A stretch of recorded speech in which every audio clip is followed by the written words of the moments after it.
Good morning, everybody.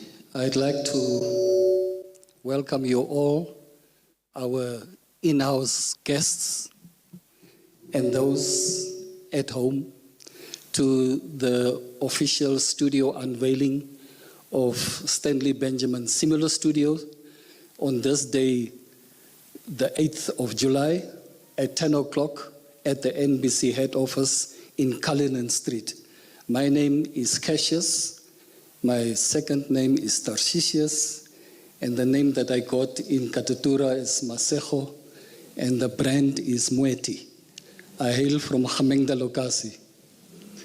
That's where I came from. I would like to welcome you all to this very, very studio, an unprecedented one that we will all observe today in honor of a legend in television, in broadcast, in music, in arts.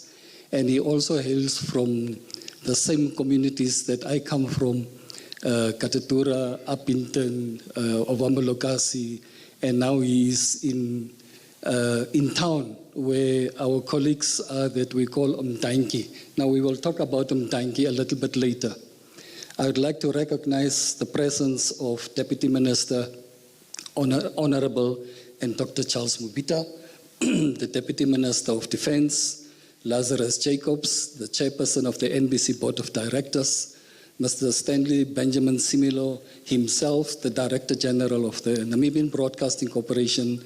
I also like to recognize the presence of Ims Namasep, and he is also a long-time and a retired broadcaster, but very active in our communities and in politics, and a football fanatic.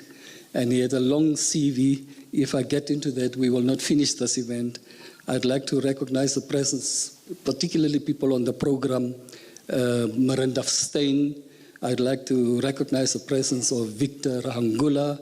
I'd like to recognize the presence of Stephen Kotzer, who is also in the system of the NBC, J. Thabo Malchas, Hafeni Mureko, Denzel Sipiwe Similo, and his beautiful wife, not Denzel's wife, but his father's wife, Alna Clara Similo. I would like to recognize the presence of the colleagues who's supposed to make sound, Lingo Band. And this band has a very, very unique history. And the band is led by Matthew Ipinge. He also has a history on his own. And we are all connected with people with history. And Donovan, you will hear the voices and the sound as the program goes on. I'd also like to recognize the presence of a long-time official and executive of this institution, Vura Cavari. If we have to talk about that history of the NBC, then it gives me goosebumps, the way the things we have done. I see Aaron Svenske in the midst. I see Penny Ukunde in the midst. And all of us, when we were in the NBC at the time, occupied great positions. And NBC moved mountains. But it was taken over by a man who was also in the system. He started as a unionist. When I joined on the day that I signed my employment contract, I was taken on an induction through the NBC, and I was pulled by him and say, look, there are union forms that you must fill in, and Napu, and he was a shop steward, and that is how Stanley started in the system until he led this organization as Director General. I also think of people like Cyril Lowe, and Cyril Lowe, if I think of him, Stan and I used to laugh about the people that we worked with. I think of Asar Ntinda, and that was the time that NBC really, really was in the midst of everything. So we are here to celebrate the successes that we have seen as NBC grew, and until we found ourselves in a room dedicated to the commitment, to the passion, to the love that Stanley had for this institution. Now that we are facing a stage in our lives that we need to walk away from what we have built and start a complete different life. Some of us are unprepared for this, but yes, the system has taught us that you need to step down at the right time. So these are the people that I am seeing and thinking about, and you are all welcome. I think the list is very, very long. If I leave out and omit anybody here, it is not intentional. It is just I will recognize you. Luckily, I am assigned to direct the proceedings, and with the powers vested in me, I can even recognize you at the end of the program to make sure that you don't stop me in Independence Avenue and say, I was also there, but you never mentioned my names. So allow and accept that when I do the introductions as we move on. Firstly, I just did introductions. I did not welcome anybody. So the program that directs me for this event has assigned a specific individual in the name of, we call her Ombiro, to come forward. Umbi Karoye Upi, she's Miss Namibia organizational chairperson and leader, and we also see her on this platform every day. Umbi. Thank you so much.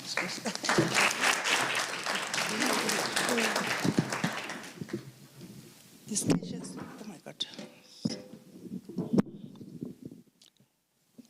Good morning, everyone. Good morning. This is a day that we are celebrating. We have been waiting for this day for so long. Now it's here. So I'm going to take my time to welcome you all. First, I want to thank our viewers out there who are watching our beautiful television, as well as the radio listeners all over Namibia who are listening to this wonderful story of Stanley Benjamin Similo. Also on the social media, we are so happy you are there, just sitting there to listen to the story. Today, I'm going to allow me to remain on the protocol that has been established, but I have to now and then call names. My big boss here that I love so much, Honorable Charles Mubita. We had such a great time together over the years. You promoted me, and today I'm standing on your shoulders. So I want to thank you. Mr. Charles Mubita, please. He did everything for us to ensure that we are here today. And today when I was looking at the audience, I just want to also thank our DG for really making sure that he invites all our family of the Namibian Broadcasting Corporation. Thank you, DG. Today it is almost like a family reunion. And for our chairperson, I want to say thank you so much for hitting this call to recognize a son of the soil. You know, the beautiful wife of our DG, Alna, very humble but a very strong woman. She said once at a gathering, don't give the flowers when the person is gone. Give the flowers while the person is still here. And I thought about that. And I know that in broadcasting, we have so many people who need flowers, especially all of you sitting here. All of you deserve to have flowers. But then I thought, okay, why can't we start somewhere? And today we are there. So for the first time ever in 35 years of the history of the NBC, we are honoring one of our own with a television studio in his name. This is a professional as well as, this is a personal as well as a professional achievement for Mr. Stanley Similo. And that's why we are celebrating this occasion with his amazing wife, Alna, the children, family, and colleagues. Today, once this program is over, I am certain everyone will agree, acknowledge, and once again agree that Stanley Benjamin Similo is deserving of being recognized in the broadcast industry for the epic contributions over the years. I recall what Amenesia Muño, the Chief of News and Program Officer, said the other day. Renaming studio is in essence the medals for our people in the broadcast industry. Other people in business and politics, they have the Wall of Fame. And us, we have nothing. So because Mr. Similo has done so many unprecedented things, he also today will be the first person ever in the history of NBC to get a television station in his name. A television studio in his name. Please give him a big round of applause.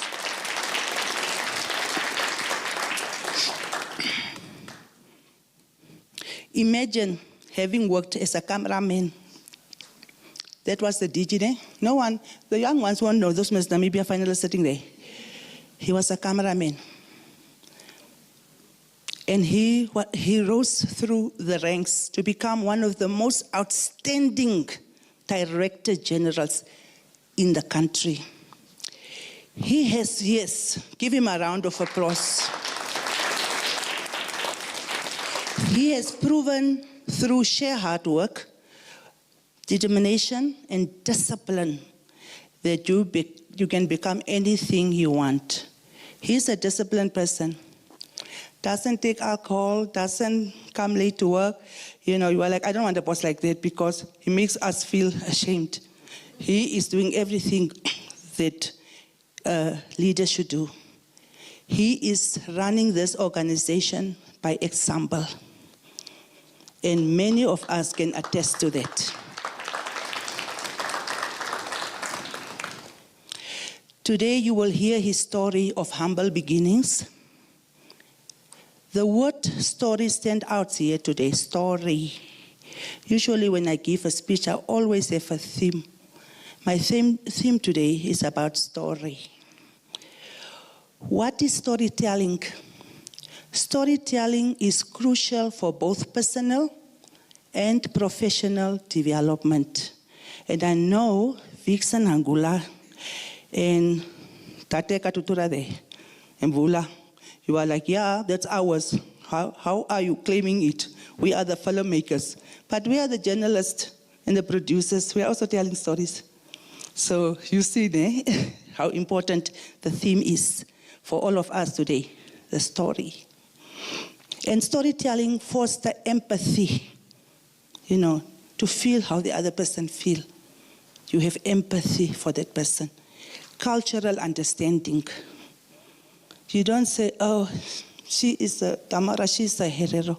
Because when the story is told, it's about the accomplishment of the person, regardless of who you are.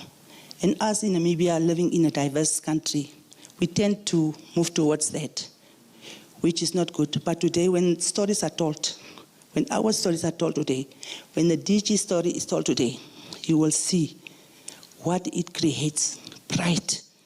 He's a Namibian that you can emulate. And also, it is helping understanding and helping individuals to connect with others and make sense of their experience and build a sense of identity. We are Namibians. That is our identity. And if you didn't know it, storytelling is universal to humankind. It is also critical in role modeling, as it allows for effective transfer of values, behaviors, and lessons in a relatable, engaging way. That's why people like Mvula and Vixen, when they tell the story, they made it in such a way that is relatable and compelling. It's making it easier for individuals to understand, internalize, and emulate the desired traits and actions of the role model. Hence, stories can demonstrate how to overcome challenges, learn from mistakes, and persevere in the face of adversity. And also, storytelling is to inspire others to do the same. That is the story of Stanley Benjamin Similo, to inspire us here today and the nation in general. So, let me give you a quick preview of the story of Stanley Benjamin Similo. He was only 22 years old when he joined the corporation. It was then called the Southwest Broadcasting Corporation as a promotion and advertising officer. And then 2 years later, he became a cameraman. Can you believe that? Another hand of applause for the cameraman who became the Director General. And those camera people are like, I'm going to become one day. That is when I talk about role modeling, because it transcends everything, culture, language, what have you. At the end of the day, it's only the facts that speaks for themselves. Because today, when we are redeeming the studio, many will also come and say, I have done that. Yeah, we will also recognize. But Stanley Similo has set the trend for us to move further. And Stanley also, through hard work and self-motivation, eventually became the senior manager of television programs. Here I know the colleagues will tell his story further. That's what we are here to tell the story. Excuse me. He left the NBC to join the private sector and returned after 13 years. As I said, the story will continue through others shortly. So today, we are grateful to Chairman of the Board, Lazarus Jacobs, and board members who heeded our call to rename Studio 4 to the Stanley Benjamin Similo Studio.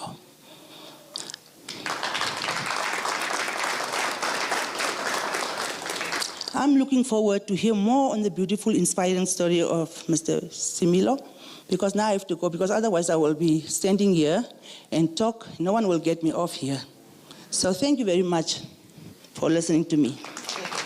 And welcome.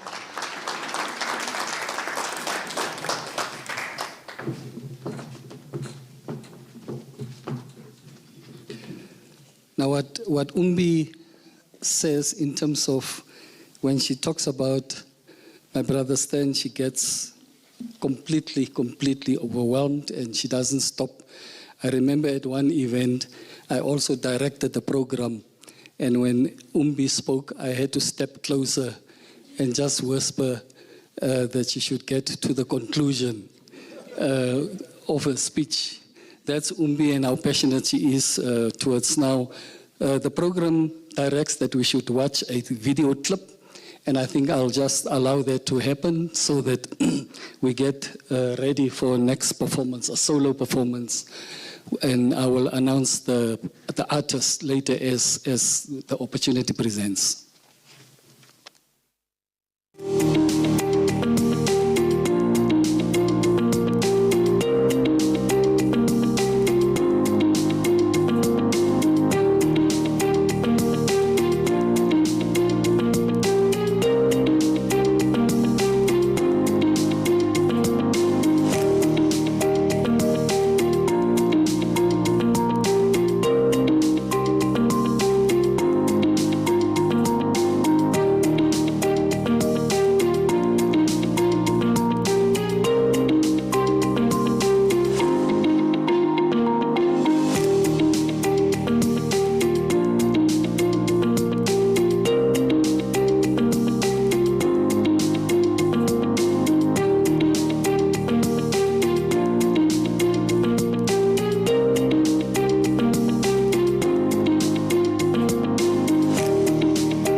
this is what we decided to show you, and there's a much longer production we can do about Stanley Benjamin Similo. And those that are on film, and some of us who have grown up with him, we can also narrate our own stories. I told him the other day, Stan, some of us, we are getting into, I don't want to use the term retirement, but for the purpose of this audience, let me do that. And what are we doing post-retirement? Now, some of us who grew up in Windhoek, who don't own even a chicken, all we have is dogs and maybe cats. What are we going to do post-retirement? Because the whole system of government and the employment sector have never taught us, or, you know, in HR, you are only inducted when you get a job, but you are not inducted for retirement. You are not prepared to get into this new field. And the brothers are buying cattle at the age of 50, 60, and they want to get into the farming industry. Now, I keep on telling them, I don't know, I'm not a professional HR practitioner, but I tell them, if you want to die early, buy cattle at the age of 60. Because the cattle and everything else, those who look after your animals will kill you quickly, because you will get cell phones. Now, this cattle is dead, and then you live in Windhoek and your farm is in Karasburg. Imagine the distance you drive. Now, some farmers are clever. They bought their farm workers smartphones, and they say, take a picture of and WhatsApp to me, so that they can at least see the cattle is really dead and it's not been slaughtered and sold. So this is really it. I told Stan, we must probably buy TV cameras, because what can we do? We can do productions for NBC and sell it to NBC, because our NBC cameramen and producers, they don't really know the Katatura life to go and do heavy productions that NBC can. We can also sell it to SABC and to Sabah. He's the president of Sabah, and send it all over the Sabah members. And that is how we will make money. We will be relevant, we will stay, and at the end of the production, when the credits run, you will still say, what is that popular title at the end that Name Gorlick used to have at the Miss Namibia pageant? The executive director, you know. And I know some people don't like it when you scroll after the news, and after every program they see Stanley Benjamin Similo, executive director. So that has become a name that a lot of us like, some of them don't, but deal with it, it's a reality. So next on the program, I would like to invite a very, very young Namibian musician and artist. She's still at school, very vibrant. And I think I want to call her Stanley's daughter. Stanley is a granddaughter, but in our African cultures, every child and kid that live in your house has become, you inherit it, you are given the child, is yours. So I'd like to invite Zoe Gertze to come forward and do what her father, Stanley Benjamin Similo, taught her.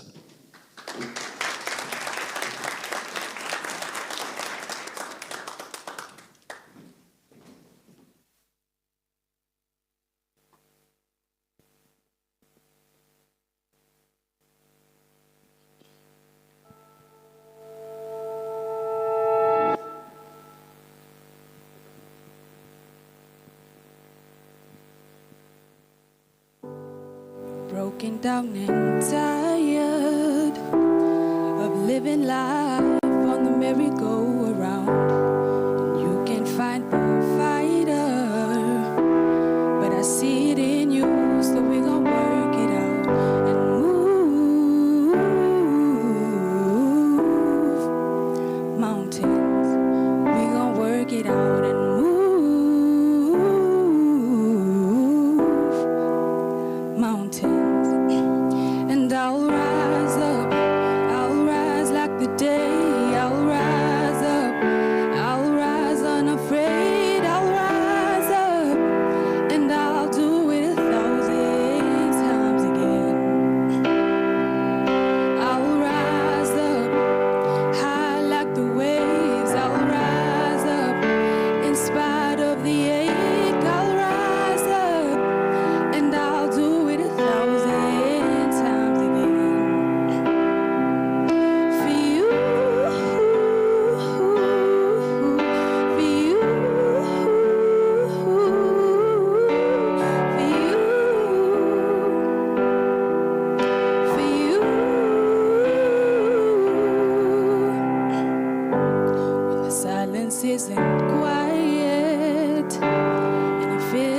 like it's getting hard to breathe. And I know you feel like dying, but I promise we'll bring the world to its feet and move mountains, bring it to its feet and move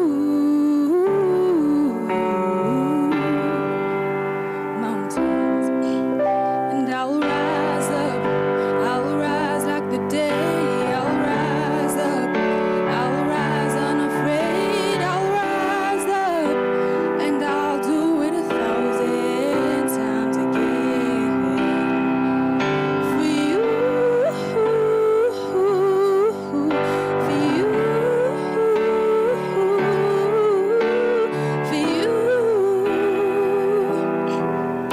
For you, all we need is hope that we'll have each other, that we'll have each other, and we will rise, and we'll rise, oh, we'll rise, and I'll rise up, high like the waves, I'll rise up, in spite of the ache, I will rise 1,000 times again. And I'll rise like the day, I'll rise unafraid, I'll rise up, and I'll do it 1,000 times again. For you, for you,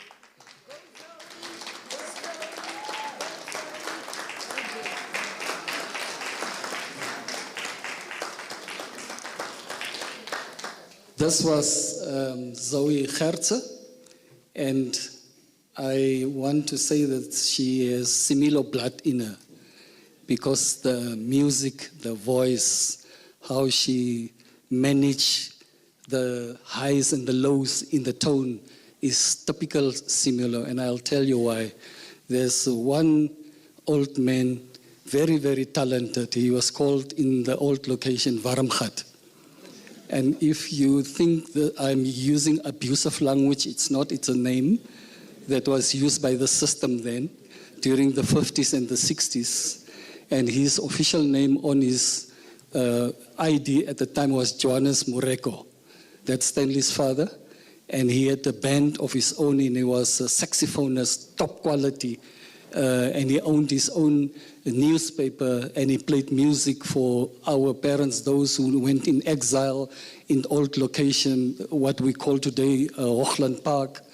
And that is how he kept the political revolution in the country alive. So those skills was transferred to Stanley. If you go to Seiderhof today, he has a studio of his own, he has a guitar, he has a keyboard, he has all sorts of music instruments. I don't know why there is no official Similo band. Some of us would probably fail, because I know when Stan grew up at the time, they had a band in Uppington and a few others. And there was one guy who was the main vocalist, the lead vocalist, and he sang.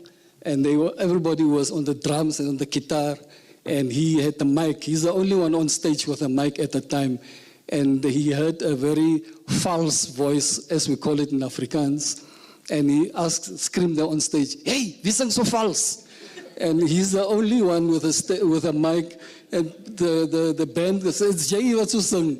So, but these false notes you will not get in the Similo family that you hear Zoe. You heard it was pure, it was original, it was clean, and I'm sure that my colleagues from the Lingo Band want to buy her, but that is not. She's not for sale. I'm the manager of Zoe, and if you want to hire her, please call me, and then we will talk about the quotation and invoice. So that was Zoe Gertze, and I call her Zoe Similo, and I will deal with any pressure that comes afterwards. Zoe, thank you very much. It was a great performance. It's not the only that she knows she has already. She can go in studio to cut her own CD, and that's how good she is. Next on the program, I would like to invite colleagues from various industries, messages from SADC, those who know Stan, those who remember the impact that he made in the industry, and also friends. So I need to invite now a message from Miranda Stein, an independent producer and filmmaker who also grew through the system. Miranda, I remember when she started at NBC many years. I think she came in as an intern, very innocent, did not know much about life and the world, and she has been formed by NBC. And today she's independent, very successful, very immaculate, precise in her productions, and I would like to invite her to take the stage.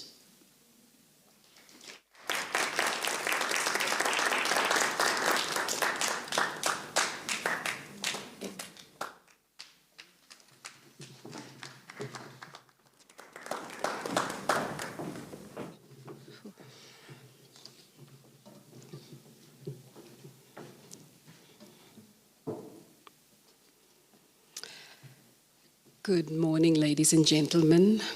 I would like to observe the protocol that was established before, and I would like to especially acknowledge the man of the moment, Mr. Stanley Benjamin Similo.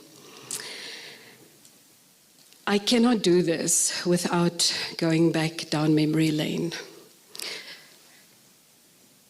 On the 1st of April this year, I celebrated 30 years in my career as a producer, director, writer, and creative entrepreneur in the Namibian film industry. Naturally, I gratefully reflected on my journey, how incredibly fulfilling it had been, how immensely fortunate I was for the opportunities that came my way or that I could create myself, and how blessed I was to have had two giants in the film and broadcasting industries as my mentors. In my very early years, the then senior manager of domestic programs at the NBC, Stanley Benjamin Similo, and later, the late Paul van Schalkwyk, photographer, cinematographer, businessman, and co-founder of One Africa Television. In 1995, I was one of 3 trainees from Keetmanshoop who were successfully selected for the NBC traineeship program. Patrick Mettler, who is still with the NBC today, and the late Jan Arendse were the other 2. Albeit somewhat scared, but wildly excited and the pride of our town, the 3 of us took a train ride together from Keetmanshoop the night before our interviews and made it just in time to catch the next evening's train back home after being the very last on the interview list. By the 1st of April that year, our lives changed forever. What a thrilling start it was to what would be an equally thrilling journey. I stepped into a world of After 9 with Robin Tyson and Hilda Besson, of Tutaleni produced by Ernst Steinberg, and could finally put faces to the famous voices of Sandra Williams, Tebs Kulu, and Virginia Witz. I stepped into a world of OBs capturing legendary performances and moments at Independence Arena, Club Thriller, and Pamotsi with Namibian, African, and global music icons like Jackson Kauyewa, Willie P., Papa Wemba, Ishmael Lowe, and Percy Sledge. Can you believe it?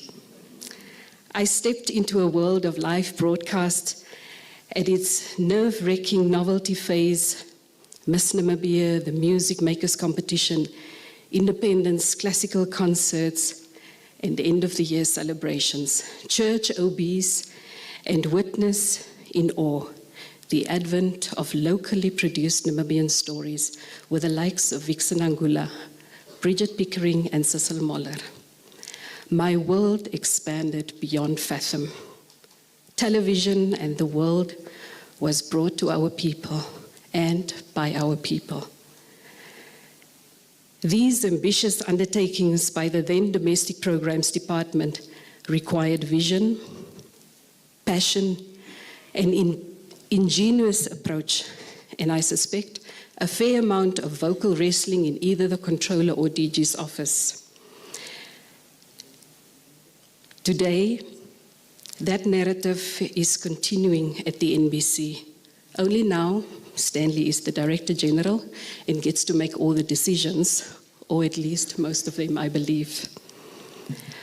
While our paths separated when I left the NBC in 2003, Stanley's contribution to my growth as a storyteller and as an individual remained profound. I was not just another trainee. He believed in me.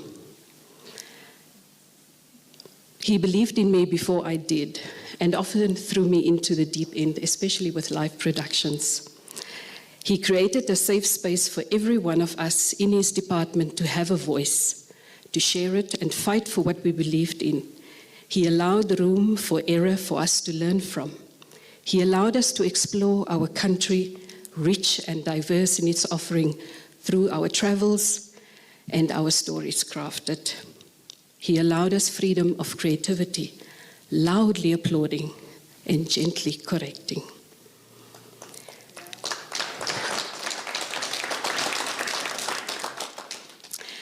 I always had a go-getter attitude, but being divinely placed in that space at that crucial entry point of my career, with the caliber leader Stanley was and still is, contributed significantly to my self-belief, my daring nature, my pioneering spirit, my leadership qualities later in my career, and my commitment to tell stories with purpose. How extraordinary to have walked a mile with this man. I always said that Stanley should be the Director General of the NBC because he understands story. He has compassion for people and he respects audiences. But he also has a strong business acumen and the vision to pioneer. We have witnessed his hand in the broadcast over his tenure, and I believe it will continue to be visible. I also believe that under his leadership, the NBC will proactively foster a symbiotic relationship with the local film industry to contribute towards a long-term economically sustainable future for our storytellers and other practitioners that form the backbone of our Namibian film industry. In conclusion, thank you, Stanley Benjamin Similo, for your contribution towards the media and broadcasting landscape of Namibia, for having led and still leading in a manner that inspires.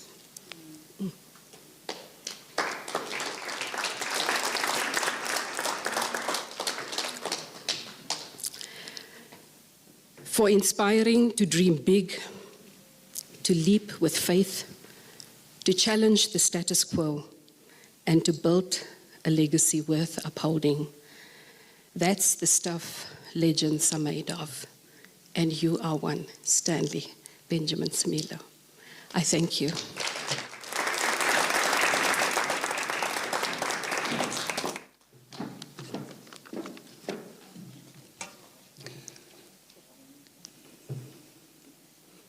That was Miranda Stein. You could hear in her speaking and in her speech, eloquent, fluent, articulate, and this is how she also portrays her work as well. Next on the program, I would like to invite a tall man. And when I greet him all the time, I literally have to look up. And sometimes it's very intimidating look. And so is his work, very, very intimidating and very, very, he's in charge of the environment that he is. If he's in your space, you cannot miss him. You need to take note of him, and I have the honor to invite Vixen Hangula, who is also an independent producer and filmmaker.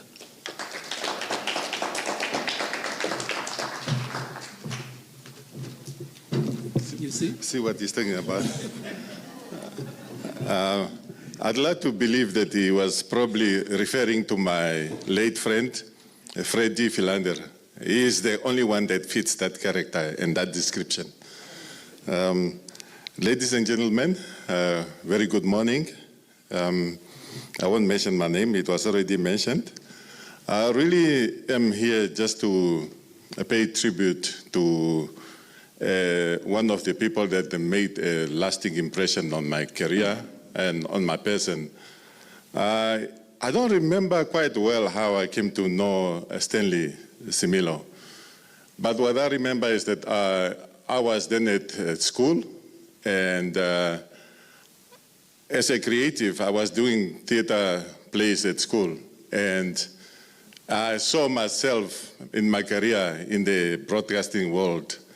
So I knew then, which is turned out to be wrong, that I was going to be associated with the NBC, or at least work for the NBC. Now, the people that I was looking up at that time, remember Celia Stefanes, then Menicia Samuels, now Muño, and also a friend and a common friend with the NBC board chairperson, the late Umbilica Tangolo, Norman Job, I remember, and all others. And I looked up to them and I thought, okay, I will join them. And now in my preparation for that, I will always watch the titles as they roll at the end of in every program. And there was this distinct name. And I kept wondering, what is this South African doing on NBC? And it's like everywhere I see is Stanley B. Similo. Similo is not quite a Namibian last name, I thought to myself. But it's so encouraging because I would see camera, Stanley Similo, producer, Stanley Similo, this and that, Stanley Similo, editing, Stanley Similo. I said, I got to meet this Stanley Similo when I complete my school and I'll come to join the NBC. Well, it will take a couple of acting in the then Cecil Moller's Village Square and Ted Scott's Cooker Shop, which incidentally is back on NBC 2. And I was quite surprised when somebody called me that, I saw you, gangster, I saw you last night. I'm like, oh, okay. Yeah, so long story short, I met him. I don't even remember how I met him, but then he kept coming to me and say, young man, you've got potential, you've got talent. And just keep disciplined, they think, take less of that and just concentrate on where you're going. And of course, we were a whole lot of bunch of youngsters with my late friends now, Stanley Van Wyk, his namesake, David Javera, Butika Kavanche, all these, Robert Isaacs and all these people. And really, when I got an opportunity to direct for the NOTP, Namibia Oral Traditional Project, with Ted Scott and Virginia Witt and all the other creatives, Glennis Bierkes-Kappa, Byron Joseph, Norman Job. And we did our first films then as young people, and it was all under the tutelage of Stanley Similo. He would always call me, but I won't speak for the others, and say, listen here, kijk eens, je moet nou recht komen hier. Je moet nou die story wat je doet, je moet het nou recht doen en allerlei. So I don't strange that we always spoke in Afrikaans, which was not my best expression. But yeah, so he's really been there. And one thing that I always was careful of is familiarity. Now, I was looking up to him so much that I did not dare to disrespect him in any way. He will laugh with you. This is his character. But he remains focused. And that's one thing that I respect Stanley for. And I remember the one day, the one time that we were invited to Ouagadougou, Burkina Faso, for the that festival in there. Yeah, FESPACO. And I remember, I think he was seated next to me or 2 chairs away, 2 seats away. And somewhere, I think we went this way of Africa or in the ocean. We flew in the ocean. And I remember it was on Air Afrique. And, some of the boats or the wardrobe, whatever that thing in the airplane were like hanging loose. And I was just hoping, oh my goodness, I just hope I will come back and all these things. And at some point, I don't know what happened, but we lost altitude and we were flying so low to the ocean that I know Stanley remembers. And I swear, I saw the fishes from the plane in my window seat where I was sitting, and I'm like, and he saw that I was very, very nervous. So he made a joke and he said, "Ja, die denkt zo zien, hè? Hij zal niet vallen. Weet je wat zal hij maken? Hij zal zomaar een handbrake U-turn vatten." And that really lifted up my spirits, and I couldn't take a shot because I did not do this to this man who is seated next to me, who I know he doesn't take alcohol. So I was really a wreck. And it's not the first time that he will save me, because the last time that he will save me, because on arrival in Ouagadougou, there was this official at the airport. I was last one to come out, and Stanley was the second last, and everybody was proceeding to the immigration. And this guy said that, mon ami, come. So I followed him, he took me to some other thing. I saw Stanley turning back, and I thought, okay, please see me. You must have noticed me. But then he kept walking, and this guy is like, come, my friend, come. And he took me to one back room there, and I know I was in trouble. Because now they wanted a bribe or something like that. I don't know how it happened, but then I saw Stanley and the minister, our then Minister of Broadcasting, Amadila, Amadila, and we were also with Ms. Nora Apolostem and so on. And he came and asking, where are you taking our person? And like, no, he's say mon ami. And I said, no. At least that mon ami I understood. He said, he's my friend. I said, no. I'm not your friend. I'm with those people. And he still wanted to say much, but at the end of the day, the diplomatic passport and the resilience of Stanley saved me. And from that day, I had nothing but big respect for this man sitting here. Afterwards, of course, I got to do, coming back from my film school in Zimbabwe, I had a project which then became Kauna's Way. The first person that I went to, and in NBC then, it was Stanley, who introduced me to Olivier, and the two of them made it possible that I got to do my the second film, because the first film was with a NOTP. And we've been, I wouldn't say friends, I would say he's my big brother who's always there to guide me. He will call me out of nowhere and we'll talk about this and that. And for that I remain very, very grateful. And like I said, he is not a person to be messed with. You respect him, he likes that. But don't become too familiar that you think, hey, no, he will quickly put you in your place. And I think for that, I will ever count him as a mentor and a person that I will look up to. So Lazarus, I think he was your senior. I don't know how you do it now, but you know, for a person who was your senior, and now you are the senior, man, I respect that. I respect that, yeah. He's also really a long-term friend, somebody that I know, and they are similar in character. Don't mess with that short guy. He's quick to put you in your place, yeah. Yeah, so I don't have much to say. I just like speaking on the cuff. I had notes here. But Stanley, one day when I'm grown, and maybe a DG, which I don't think I will become, or a chairperson of the board, which I also believe I want to become, I would have revoked this title that you get here and call that building where you have your office Stanley B. Similo Center or Administrative Block. That's what I will do if I get a chance. Thank you very much.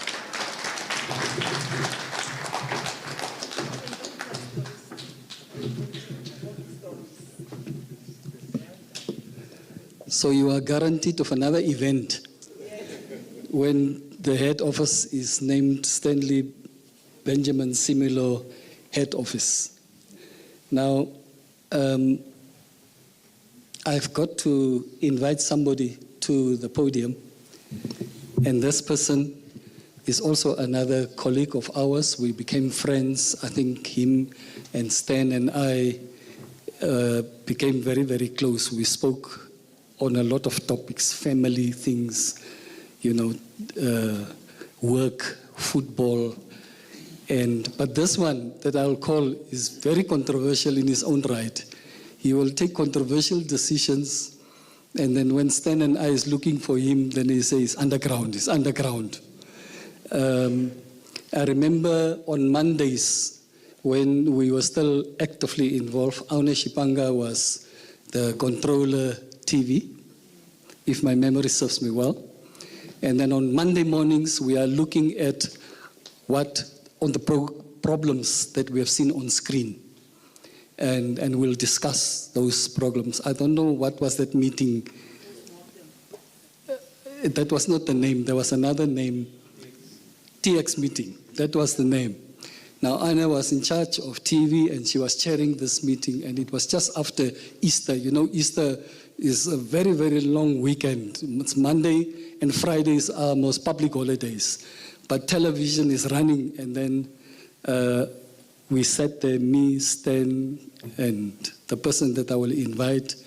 And then out of the blue, I don't know what I've said, made contribution, and Stan confirmed. And then this person just came out of the blue. No, please, Chair, leave these two out. They are coming from a long weekend. They are probably, I don't know what happened to them. So this is really the experiences that we had. And he is somebody that I think has a history of television, the same passion that we employed in our jobs. And he's a musician also in his own right. He knows how to manage sound for television and for music.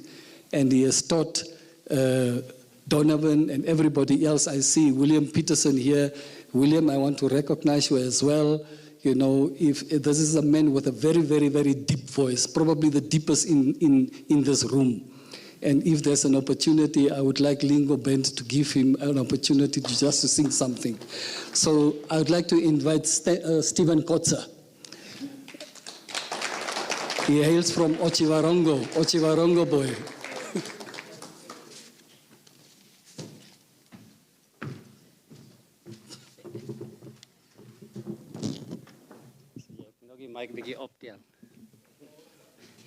Good day, everybody. I'm not a public speaker, Stanley. You know that we normally talk through our camera lenses and the drone and so forth. First, thank you, Alna, for inviting me. I thought it was just, because I thought I already WhatsApp my message to Stanley, and then normally in return he will send me an e-wallet. But this is a great day. I didn't expect it. I'm so glad that I've made it. I drove back from the north just to be part of this. And me and Stanley are great friends. We've coming a long time. We know each other when they were alone. The two of you alone. And you have now this whole family. Yeah, that is how great it was. I was Stanley's DJ at his wedding. And there was a lot of things we don't need to talk of. There was a lot of Sunday nights we took alone, just the two of us, the cameras. We went and filmed bands and edited together. And I'm sure if I can get some of those snips, it will look 10 times better than what we're currently doing. That's how good we were. My chairman of the board, you will also know, I will not talk the time when Penny and Charles came. I see VK here, Mr. Vitura. We will not talk about a time when Charles came and joined us around 1990. Yeah, we were already there. They found us there. In fact, it was so great. I found Stanley with Swabisi when I joined 1987. So I didn't want to share, but I just want to share a few things because my personal and professional level that I went through. One stage I asked Stanley we needed to go and pick up my family in Cape Town. And then I said, but my daughter I had to take off, she didn't have a passport. Then Stanley came up with a plan. He said, we will travel by night and we will travel through Uppington. And we make sure the kids sleep.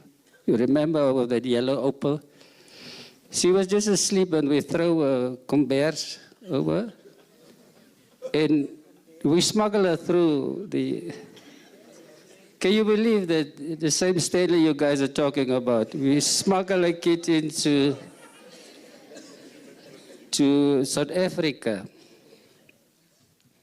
One of the great things also is that Stan also, you can remember when you called and said, he went for an interview at the University of Fort Hare, and then Stan said to me, take my vehicle, drove to East London, pick me up, then you can see also the place, experience for you.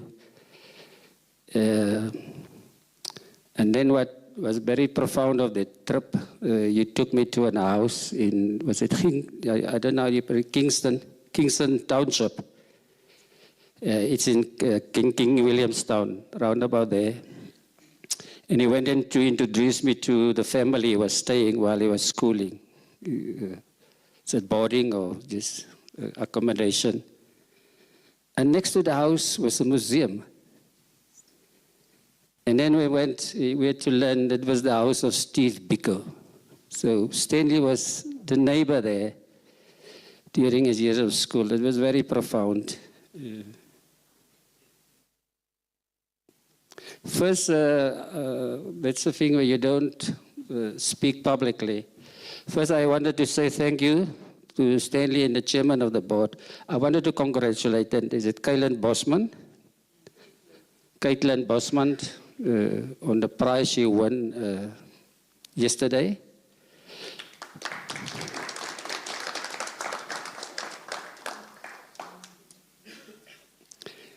What I wanted to say, Stan, when you started with the thing, let us take over this ownership, the rights of Miss Namibia.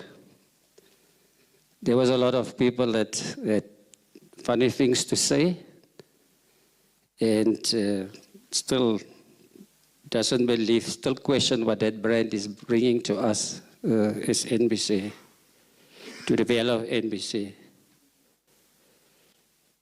To talk about a little bit of work, I don't know if you still can remember when we had that old building. Is it TV Moore Street? Ne?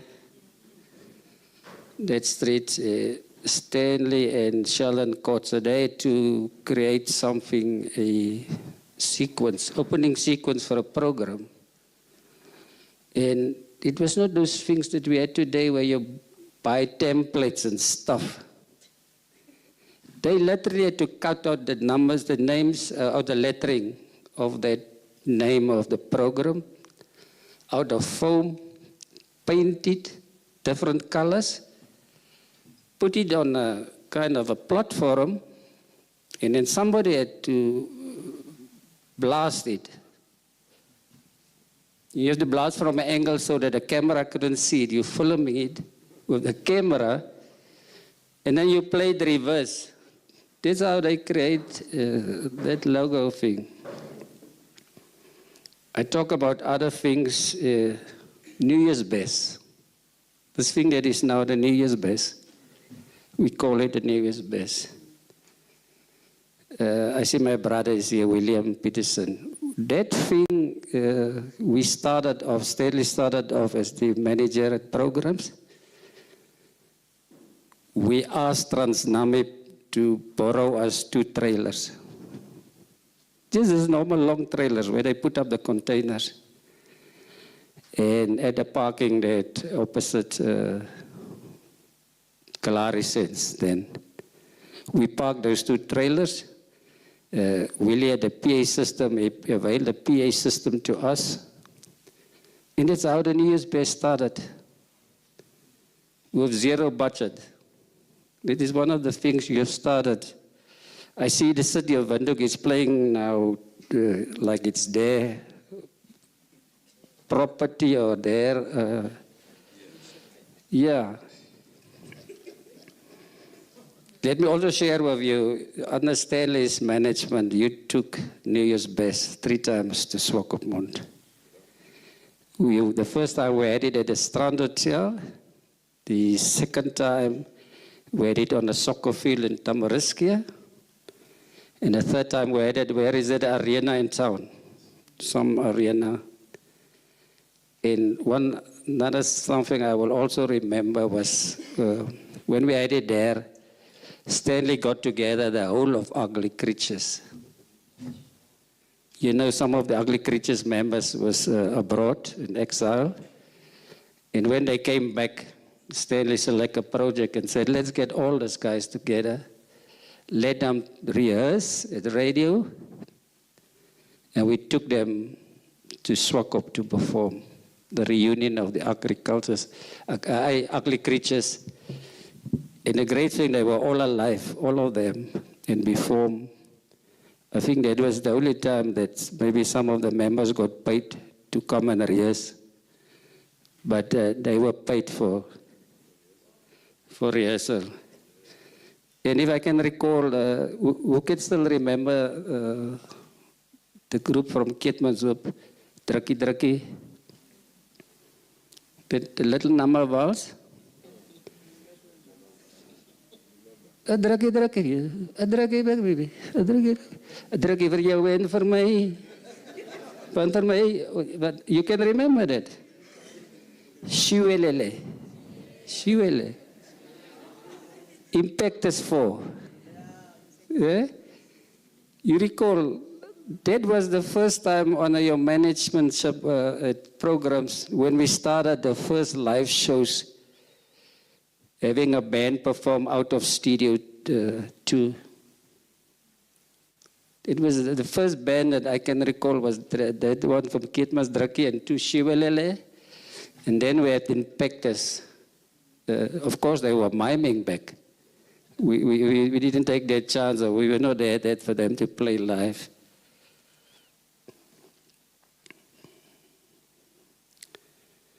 I'm just mentioning these few things, sharing with you to show that Stanley, your leadership and what you've put into it, it didn't start with your term when you started as the DG.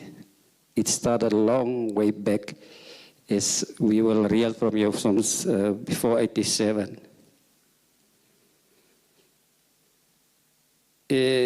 that is what you do. And I'm also trying to say, it started, you started before 87, was it 86?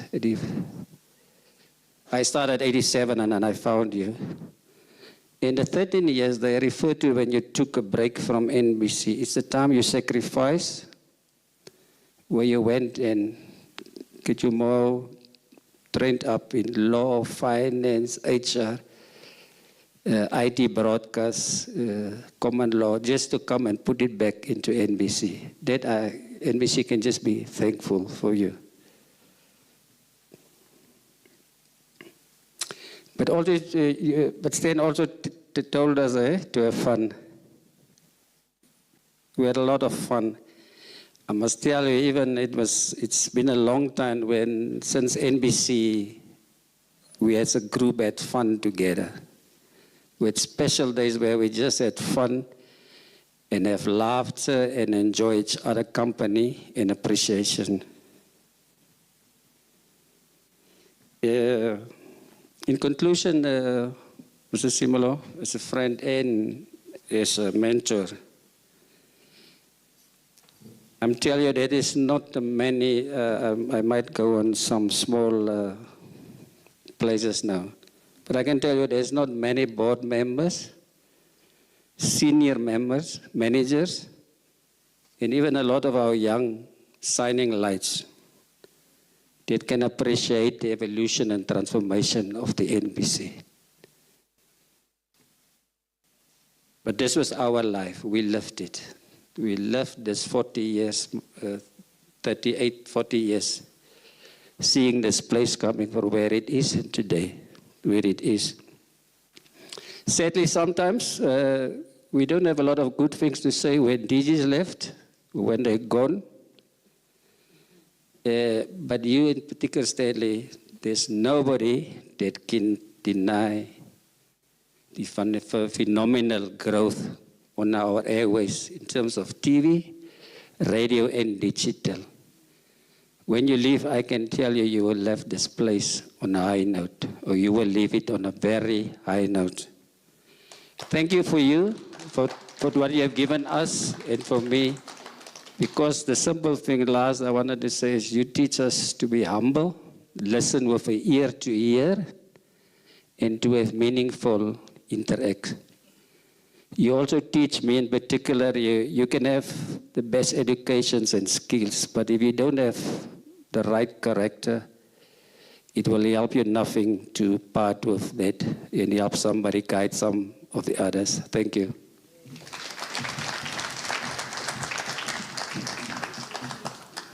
This was Stephen Kotze in his most professional appearance. He can also be a comedian in his own right. I remember on one Saturday, it was a Friday, I was at home and it was very cold, and Boom Shaka was supposed to appear here at this independent center, just close to the Swapo head office. And I was the PR manager at the time, and I decided, what do I do? Do I go to the stadium, to the show, or do I watch the live broadcast? And I called Stan, and we were all, Ruben Prince and everybody and our TV crew were all on standby. And the crowd outside, waiting for Boom Shaka. And Boom Shaka, there's no show. They didn't pitch. And our poor cameraman, I saw live television, how the stones and tins and things flew at our camera crew, and Stan called, Cash, where are you? I said, you must come on, we are in a crisis now, I'm the spokesperson. So it was good times, we had great experiences, but that's the history and we will write a book about our experiences. So let me invite Pastor John Kamati to say a few words. He also has his own narrative, how he knows Stan. Shall I lift the mic for you? I think I'm good. We kind of one level here. Thank you most kindly. I am really here as John Hafeni Kamati, a friend of Stan. And it's such an honor to be here, and greetings and acknowledgement to all the leaders, our Deputy Minister, our Chairperson, and of course the Namibian audience out there. This is so surreal. I am standing here exactly 39 years since I first saw Stanley. I'm not saying that since I met him. I remember vividly when I saw Stanley, I think it's in the street that is now called Aghalidwezep Street. Somewhere there in that, and you were behind the camera. Very thin young man. We were still in our early to mid-20s at the time. And in fact, I was seated there, and I'm now looking at this whole entourage that has come here with you. And I thought that I actually knew you before you even had all this nation here that you brought here with you. And that for me was so significant because it gave me a glimpse of your life that I can actually celebrate to see you from when you started out just as a cameraman. And what is so significant is I can remember that I saw you. But how, just as my brother Vixen said, I can't remember exactly what was the occasion and how I got there. But I've gotten to know you because you have been a very good friend initially to my wife. You were friends since youth, and that's how we have known you, and we have maintained that friendship. And surprisingly to many of you, you might not perhaps have seen us at home, but that friendship have remained very solid behind the scenes. We'll be always speaking on the phone. I remember we will even pray together. We will ask counsel and advice from one another. And I just want to really appreciate what I have now seen, and fast forward almost 40 years after that, that we can now be here not to celebrate a young man behind a camera, but the man that is in the picture, the man that is writing history and shaping the future of the media, or rather have shaped the future of the media of Namibia, and that is worth celebrating. We are memorializing, the whole act of memorialization is such a significant, intentional, and purposeful act to make sure that a very significant or important activity or contribution to society is etched in the history, not just backward, but actually amazingly in the history forward of our nation. And that is what this studio dedication is all about, that for those generations to come, we will remember that name of Stanley Benjamin Similo. So what I am reminded of, really, to put this, since you introduced me as a pastor, it's the only beautiful script that I can give to this occasion is a maskil by Asaph, which is actually Psalm 78. And there he speaks about the importance of translating, or rather making sure that the future generations will remember what our forefathers have done. And let that be my tribute to your contribution to the history of Namibia. Psalm 78, verse 2 to 7, it says, I will open my mouth with a parable.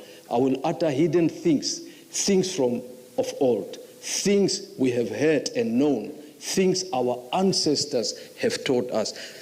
And thanks that we don't have to do that in parable anymore for you, because it's all in 4D? We can see it in color. We can hear it and we can see it for posterity. It's we will not hide them from their descendants, heard and known, things our ancestors have told us. We will not hide them from their descendants. We will tell the next generation the praiseworthy deeds of the Lord, his power and the wonders he has done, which he commanded our ancestors to teach their children, so the next generation would know them, even the children yet to be born, and they in turn would tell their children. Then they would put, they will have the picture of the history. And that is what we are celebrating here. What I'm also celebrating here is really more so on behalf of my wife, who is the one that has brought us together. We've shared so many phone calls in times where we needed to just share personal stuff, but you've always been there also for us. I want to also just celebrate you as I think of you as a person, that one of the attributes, some of the attributes that I think and I celebrate today, and I hope will also be etched in the history of this studio as we remember you, is that not only are you very much a committed person, you are very dependable. You are a trustworthy person. You are somebody that has been a connector, a true friend, and you have also set up opportunities for us. I was in, what's the place in South Africa? The town that we mentioned here now. Uppington, 2 years ago, we got stuck just about 50 k's outside of Uppington. We got stuck in our car, and we had to, and our car didn't have a service provider in Uppington. We called you. Within 5 minutes, somebody turned up at our place, and we were all sorted. So you really is somebody that we could depend on in that regard. So I want to wish you well as you step into your next phase of your life. I also don't necessarily believe in the concept of shutting down, and as we say that now we are going on, you are not going on leave. You are just going into a next phase that you can now live out your dream to a broader audience and to make an impact. You are not also just a thought leader. You are the one attribute of you that I want to celebrate is the fact that you are very patriotic. Whatever you do has a flavor of what is in for Namibia, what is best for the nation, and that is something that I really, really also want to celebrate. So on behalf of my wife, my family, we want to wish you well, we want to celebrate you, appreciate you, and wish you well as you take on your next season in your life's journey. I also just want to say that having had the privilege to be on NBC various programs in my own capacity, the one sure shift that I have seen over the last few years is that the spirit and the soul of NBC have certainly been revived in the time that you have been in your tenure here. And I would just say, long live to the NBC, long live to the Stanley Benjamin Similo studio and legacy. God bless you, my friend.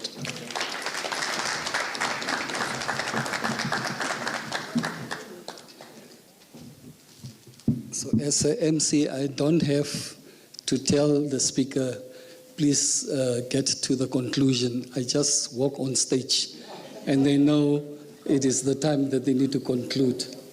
Before we invite our SADC friends and colleagues, those from Sabah, that we listen to their messages, I want to put the next people on standby. We will go straight from here to listen to messages from people from SADC. And what Pastor Kamati said, Stan is a patriot. I think I needed to see each member of parliament, particularly the heads of the various political parties here, that they can also express how they know Stan. When it is election time and the NBC rolls out its broadcast program, how political parties will get airtime for the elections, that's the time that they are not in favor of Stan because of obvious reasons. But they also like him. But if I bring them on and give them a time to speak, they will all say the same things that we are saying here. So that is just something that I want to confirm with a statement that Pastor Kamati said when he said Stan is a patriot. Are we having our SADC colleagues ready?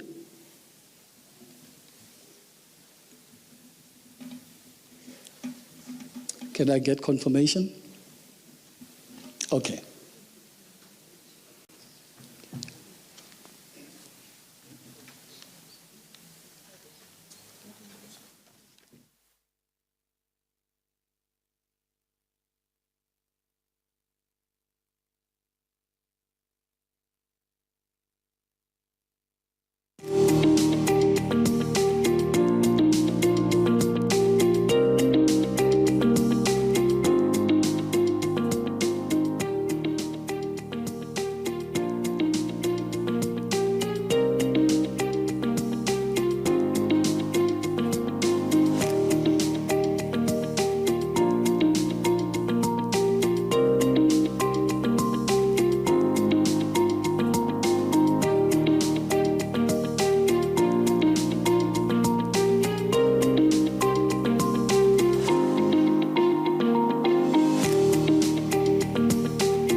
My name is Benjamin Pius, and I'm the Chief Executive Officer for Broadcast Media Africa. I want to congratulate Mr. Similo, Stanley Benjamin Similo, my namesake. I want to congratulate you because of the awesome work that you've been doing, because of the awesome work that you are still doing, and because of the awesome work that you will still do for our industry, the broadcast media industry in Africa.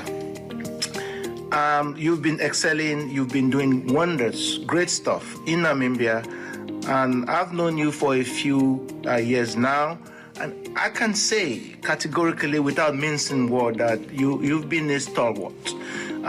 Every time I've called on you, every time the industry have called on you, you've shown up, so you've been a rock. And now for me to hear the great news that your colleagues decided to name a studio after you, I wasn't surprised. It's the least surprising thing that came because of who you are. And I want to congratulate you for that milestone, for that achievement. And I also want to congratulate your colleagues in Namibia and thank them for actually recognizing that you are a legend, right? Congratulations, sir. When we come to Namibia, we'll celebrate properly, but for the time being, I've poured myself a glass of whiskey just to celebrate with you and have a drink with you. Whilst you are in absence, I don't know, but I'm having it on my own. Congratulations, sir. Have a good one. God bless you.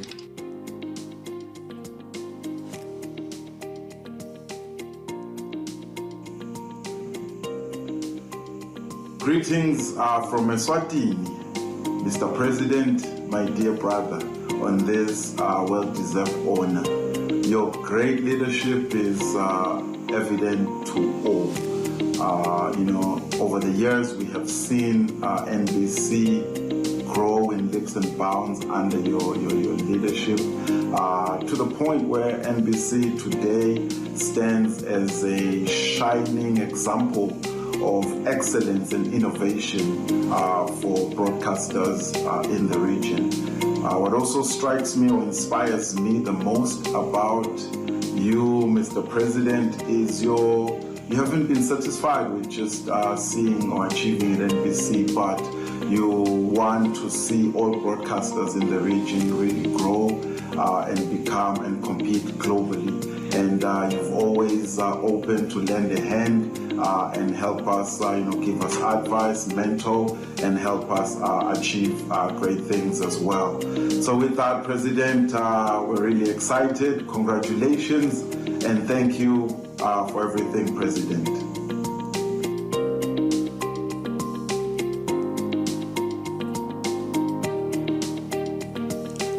Hi everyone, this is Itumeleng Sekhalwe from Centec in South Africa. I'm the Chief Strategy and Transformation Officer.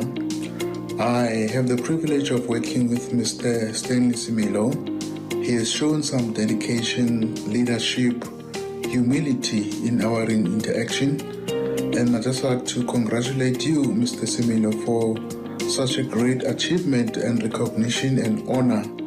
May the good Lord keep you. May the good Lord enlarge your territory as you continue to make impact in Africa, in Namibia, and the worldwide.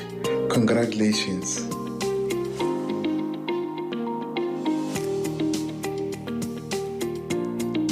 Greetings from sunny Seychelles.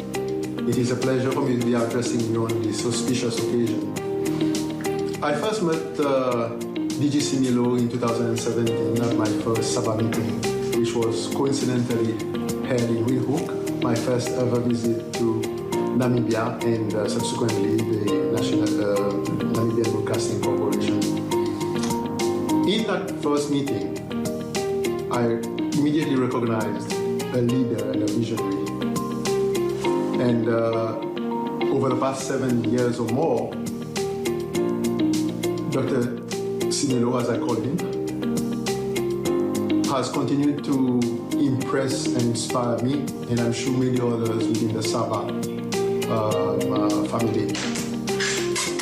I've learned and heard what has been done under his leadership at the Namibian Broadcasting Corporation, and recently earlier this year I had a chance to view a presentation around that, which underscored that despite all the challenges, he has managed to move the NBC forward. I am delighted, therefore, to hear that there is a studio at the NBC being named after Stanley Similo. Allow me to offer my congratulations to you, DG, for this well-deserved recognition. We are very happy with you. And I do pray that we continue to avail of your exemplary leadership for at least 5 years more. Thank you and God bless. I am the Frosa Peter Kimbori, the Director of Sales and Marketing with TBC, Tanzania Broadcasting Corporation.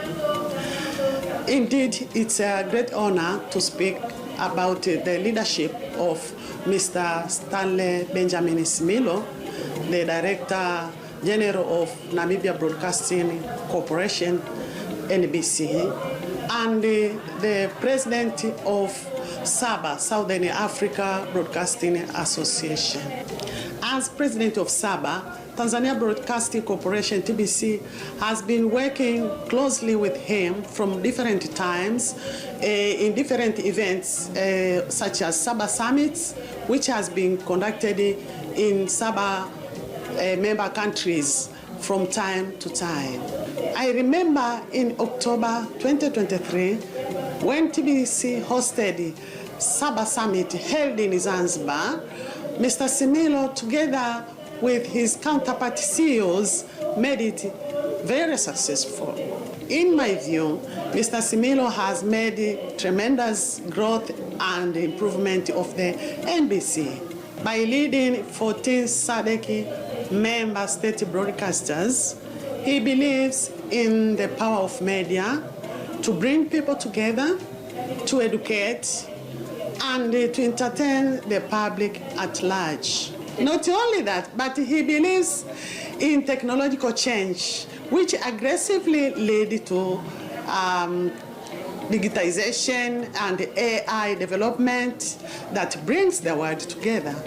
As one of those who has worked with him as our president of SABA, I recognize his commitment, innovation, and focus in adapting changes and the technological dynamics in today's world of broadcasting. It is in this respect we are proud of him. Hence, he deserves to be honored by naming this studio after his name. In this way, his legacy will live forever. Mr. Similo, congratulations. Your legacy will continue to inspire us in the broadcasting fraternity. New generation will learn and follow your footsteps. Once again, Mr. Similo, congratulations. Thank you.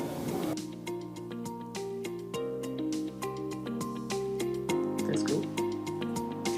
Greetings, NBC colleagues. Greetings, Mr. Similo. On this very cold Johannesburg morning, I would like to convey a hearty congratulations to you for the honor that you are receiving today.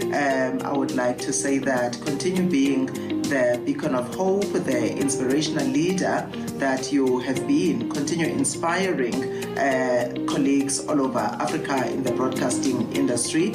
We are quite fortunate that we have such a leader in our midst who has given his life to making sure that broadcasting is advanced in Africa.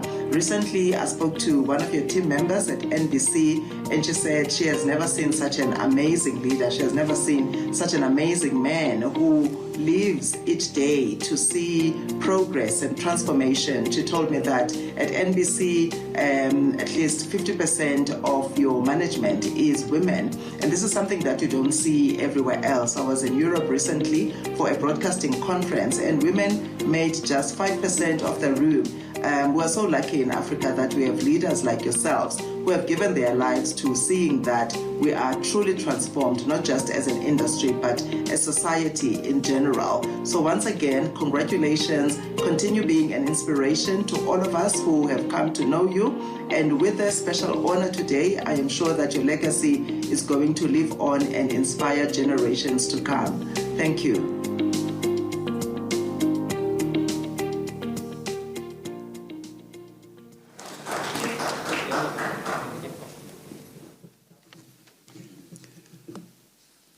Those were the voices, some of the voices, the international voices, and there are many more. But for the purpose of time and for the purpose of this production, I think we needed to be selective what we record and share, so we will continue to have this kind of engagement as we move forward. We are lined up with a few domestic voices, local ones, and I will quickly run through that list, and when we come up, I am watching time as the one proceeding and directing this program. We will start with J. Thabo Malchas, followed by Hafeni Moreko, the brother to Stan, and then more family members, Denzel, Sipiwe Similo, and then the lady, the queen, Alna Clara Similo. That will be the order. But yes, I have seen one of the broadcasters of Sabah taking a glass of whiskey, celebrating this moment. But Stan and I, we are from the Oros Club. I don't know if we have to take whiskey, how we will create chaos where we are. So, Jay, Thabo, Malchas, you are in the house, and it is your time to speak. We all know this gentleman. He is also a musician, passionate one, and he made a good name in music. He was managing various artists in the country, and he will probably mention them as he speaks.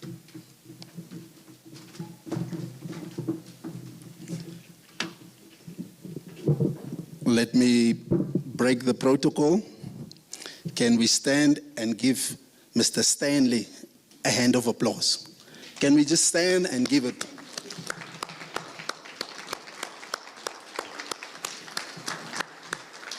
Thank you very much. That was just my trick to get you up to stretch your legs. You've been sitting for very long. I had to write down because, as he said, I was at television.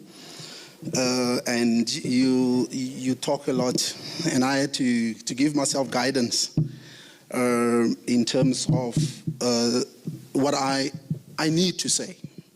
Hello, Miranda.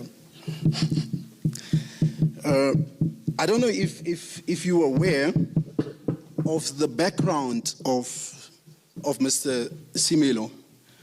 Sometimes I call him Mhlegazi.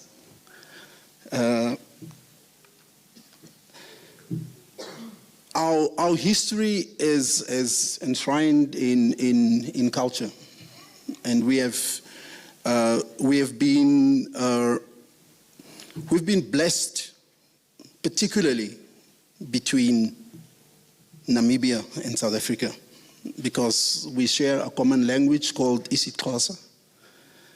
And from my grandmother's side, she was Namibian from Karasburg. So, honorable guest, honorable Deputy Minister of Defense, Charles Mopita, distinguished leaders, colleagues, former colleagues, family, friends, colleagues. In China, we say, Nimen Hao. Nimen Hao, woman the Pangyo, don't laugh. Don't laugh. At home, we speak the same language. Nimen Hao, woman the Pangyo, Jaren. We are blessed to be here this day. I wasn't here when Stanley celebrated his 60th birthday. I was already temporarily living in China, and I can't remember whether I've emailed my little word to him. Today is a momentous occasion, and that fills our hearts with immense pride and gratitude as we gather to honor a man whose legacy is etched into the very fabric of Namibian broadcasting. The naming of this television studio in honor of Stanley Benjamin Similo is not merely a ceremonial gesture. It is a testament to a lifetime of dedication, visionary leadership, and an unwavering commitment to excellence in media and public service. Stanley, Mhlegas, as I fondly call you, your journey has been one of profound impact, from your early days in broadcasting to your transformative leadership as Director General of the Namibian Broadcasting Corporation, NBC as we know it. You have shaped narratives, elevated voices, and built bridges through the power of television and radio. This studio, which now bears your name, stands as a beacon of your contribution, a place where stories will continue to be told, dreams will be nurtured, and the Namibian spirit will be amplified for generations to come. To the Similo family,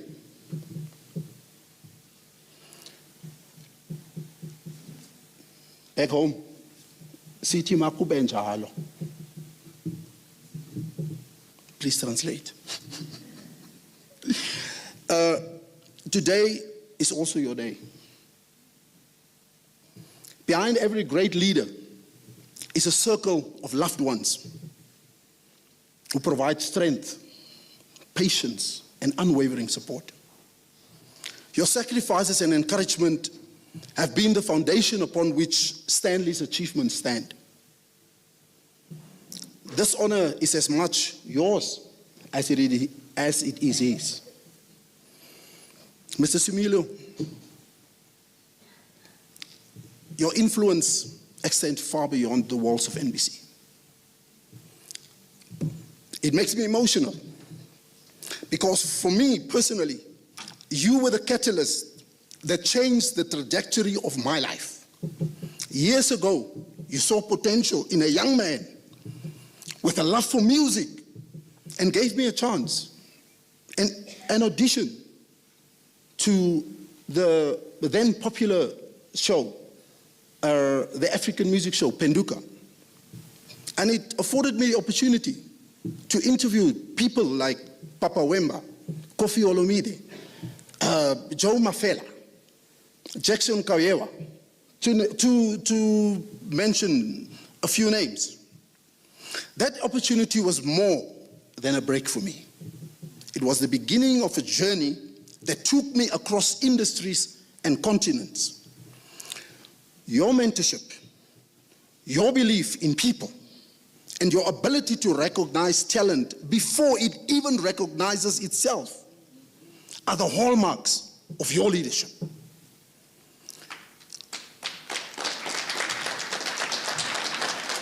You taught us that broadcasting is not just about technology or content. It is about people. It is about giving platforms to the unheard, inspiring the next generation, and upholding the values of truth, creativity, and cultural pride. This studio will forever embody those principles, ensuring that your legacy lives in every story told, every image being broadcast, and every life touched by the work done here. As we unveil the studio today, we do not just celebrate a physical space. We celebrate the ideals it represents: innovation, integrity, and the power of media to unite a nation. May this facility inspire future broadcasters to dream boldly, work passionately, and lead with the same humility and vision that you have exemplified. Mkholisi, You are a pioneer, a mentor, and a brother to many. Today we say thank you. Thank you for your service, your guidance, and for leaving an indelible mark on the Namibian broadcasting. May the studio stand as a perpetual reminder that your life's work has truly changed the landscape of our nation's media. To close, you're a great professional, a firm leader, an inspiration, and a true gentleman. But today, we add another title to that. A legacy immortalized in light, sound, and story. Stanley Similo, Siti Halala. May the studio forever echo with the spirit of isidima, dignity, ithemba, hope, and ubuntu. You know the great phrase, everybody, they just try to express it in a way that they think it should be. But it has the meaning to all of us. The same meaning. Umtu, ngumtu, ngabantu. It's simple. We are here because of people. As we unveil this great institution today, we do so with pride, knowing that it stands as a monument to excellence, culture, and progress. May every story told here carry the weight of our Namibian and African history and the light of our future. Enkosi kakhulu, ndiyabulela. Masiphumelele ngokubambisana. Let us continue to celebrate great African men and women. I thank you.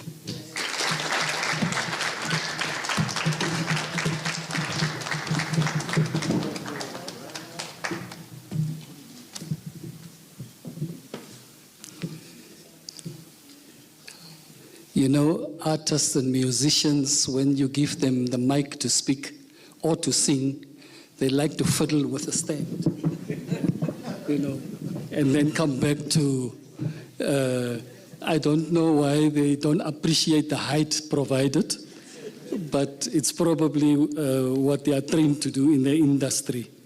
In his concluding remarks, those that said by J. Thabo Malchas, he has made a Xhosa statement, which in my language, the Motswana or Setswana language is moto kimoto kabatu.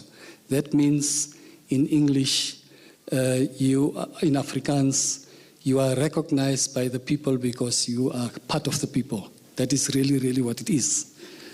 Just that you don't think he have said statements here that offended you, but he appreciated Stan's legacy, and he was made by the people who surround him and those who could not make it today. Next would be Hafeni Mureko, and he's a brother of Stan, and they all came to support and Stan's family. It is Hafeni is here, Nangula is here, Ndilenawa is here, they are all Murekos, Tango is here, Liz Peterson could not make it. We all know Liz. She was working for Air Namibia for a while. It's also Stan's sister. But Hafeni will also say a few words. Ame Hafeni Mureko, aipopi oshi kwa nyama, oshi wambo oshi kwa nyama. Ndara ngo yefro nangura ndenge ange uyapa. Nangura, yefro. Torokengo kucha aipopi kwasi.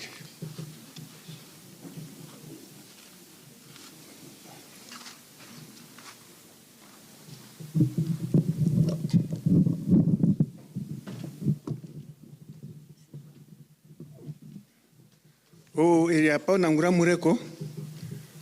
Kwadaro o tate amai nafana. Amonkurunu.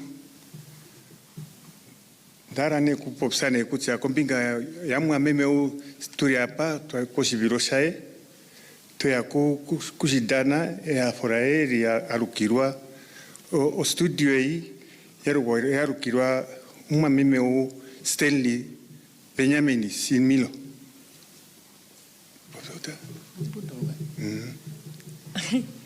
Yeah, I'm Miss Mureko. This is my big brother. And what he actually want to say is he just want to thank everything which is done here. And for Tate Similo, who got a milestone.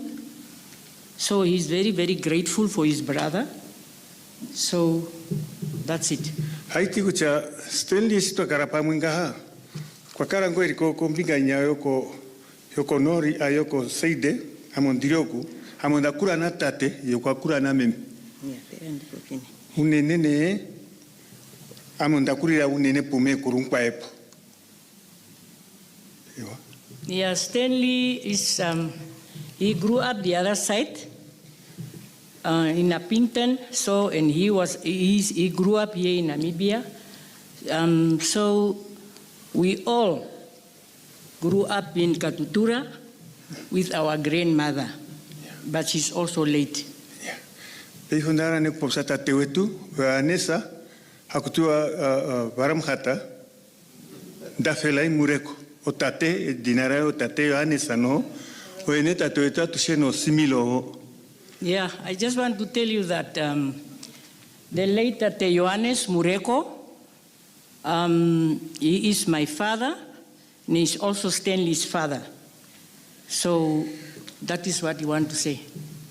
No, ndara kuchane Stanley is pakarapa mo kwa karatarongere mangini ako NBC kwa karatarongere mo ko First National Bangavira kwa ngo ume resource berako de te ako NBC da dimovari eshaka ruka kwa rukira ne mu fiotarongo ne fionenari opo akapewa ne edinari oro studio rita ripewa ku universala yo Stanley Benjamin Similo o studio yo oshima shakuru nene nantisimona nare unan shasinare ko itushashike o studio nyayo SBA Nyayari kunya ko venduk bes. O aske ko itusi.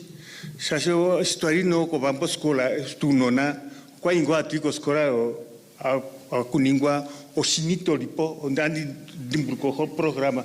O sinito lipo ne elua. Ko kwa ingwa ko programa ikarango ko yunona fimboro tu anona.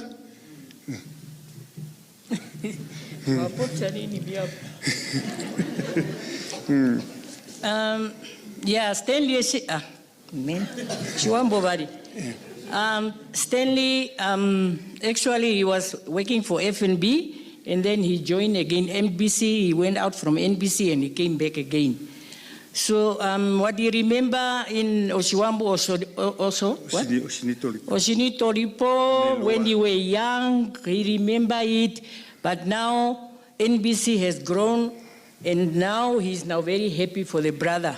For him to get the milestone. Yeah, usiku chano fimweri neri do ya karingo studio ngasindiwe tenenga ya rukirwa ne mwameme abanda shiba oyari ngasi amdani nimbera o bolimotsenga no Jackson Koyewa no William Gwende o kwa yabashike ngaro diwetapa ngenari kuchambori oni mai ya rukirwa ne mwameme po ya fapa kandari monareka hai diwetashkebenga. Yeah, he's so grateful to hear that Stanley, he is now the one who's now taking over everything on NBC. So, he take over the studio. So he's taking over the studio. So he's very, very happy, and he knows about the artists like the Jackson Kaguyewa, them. Those artists, but they are also late. May their soul rest in peace. So that is all you want to say. Pefai panduranga si meme umbika karoihe tatemudiba na meme Similo abeshaba ba orkapa via na besa baba horokapa handi marore ambeko to chakire if osibiro sa Stanley Similo area pa. Thank you. Yeah, he's so grateful for whoever who is here, like Umbi, Meme Similo, and Tate Similo. So he's very, very grateful. So for this celebration, which is going to take place today, so that is what he said.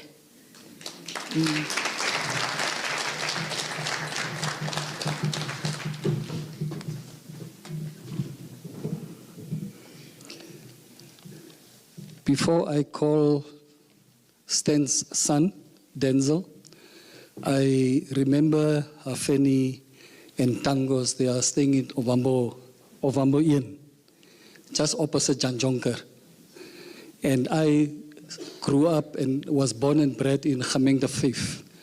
If you know where's Simon Rustin Mohane's father, so we are not very far from one. Is very, very close. And these are the areas that we moved. And sometimes when we enter a certain area of Wamba Lokasi, then we are chased back with stones to Gameng the Lokasi. And when there was this movie hall in Nama, it is a church now. All of us and all of them from Wamba Lokasi had to pass our house. And I will remember all of them. And then we will block them, everybody from Gameng. There was this Dik Thomas, that open field there. You've got to pass through that corridor. And there's we blocked them, the Gameng, the boys, and we stoned them. So it was very, very interesting times. I don't know the kids of today, and they don't even believe us when we tell them these stories. But they said, no, Daddy, it can't be. Now they are looking at us. We are gentlemen, we are handsome.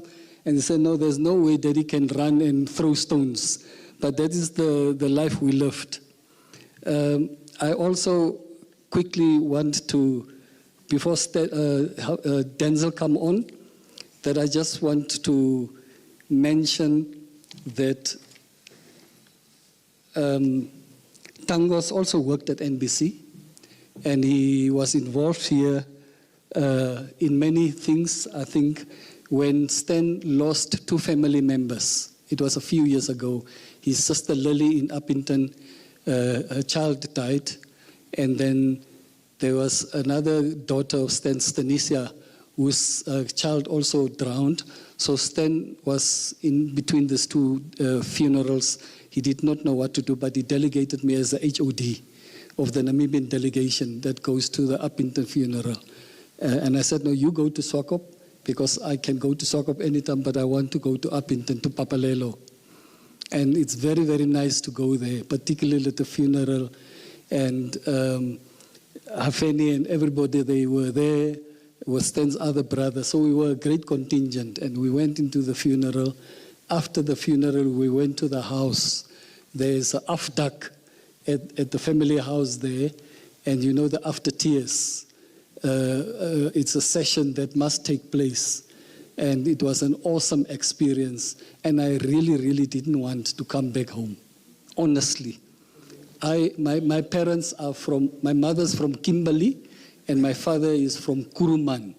So, and I was in Uppington, and I wanted to go to any of the 2, but we had to drive back very early Sunday morning. And until 10 o'clock, I was still in Uppington. And I wanted to find excuses. What do I tell my employer? But it's not just the employer. Your wife is also waiting for you. That one you cannot miss and say you are ill, or it was a delegation. I traveled with Stanley's kids, and they also had to be at school the other day. I said, phew, I wish I was alone. Not that I would have been irresponsible, but that I would have gone to Kuruman or to Kimberley to visit family. That's the kind of relationship that we had, and it was really, really awesome. Denzel, the microphone is yours.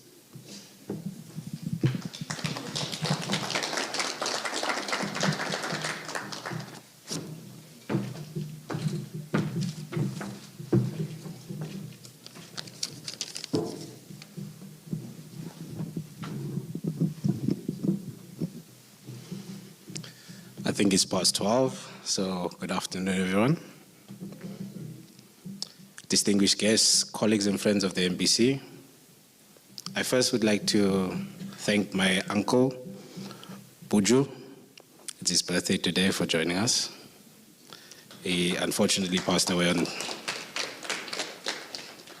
Okay, as you've heard, my name is Denzel, and I stand today here with a heart full of pride, representing all of us who were raised by Mr. Stanley Similo. When we were growing up, we didn't know the word diligent. We just knew the steady hand that was guiding us. We didn't know the word patient. We just knew the calm voice, happy to explain something for the 18th time. He showed us that the most important things in life are not built quickly. They are built with persistence and care. He also showed us that a full life is a balanced one. Despite his immense dedication to his career, he always made time. Time for family, time for his hobbies, and time for his music. The sound of his guitar was the soundtrack to our childhoods, and that passion never faded. Recently, he has taken up the piano, showing us that it's never too late to learn something new. He's self-taught, by the way. I remember someone who worked with my father at another distinguished company once paid him a compliment that really stuck with me. They said, "Your father was never a boss. He is a leader." Hearing that, I realized it perfectly described the man we knew at home. So I'd like to build on that today. To us, he is not just a father, he is our leader.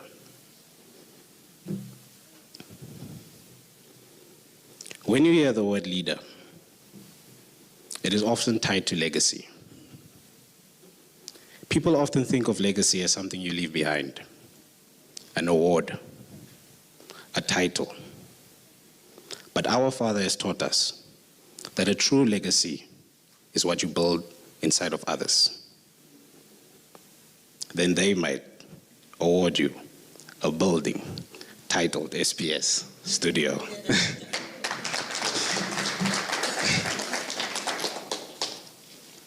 Coming back to his legacy, it's the patience he instilled in us, the integrity he modeled every single day, the curiosity and love for learning that he shared. He didn't just raise children or manage and direct others. He built a living legacy of values inside all of us. That is his legacy. It is so fitting that this new studio at NBC, a place of creation, communication, and passion, will bear his name. It is a beautiful and physical representation of his professional and personal life. We are so incredibly proud of you. Thank you.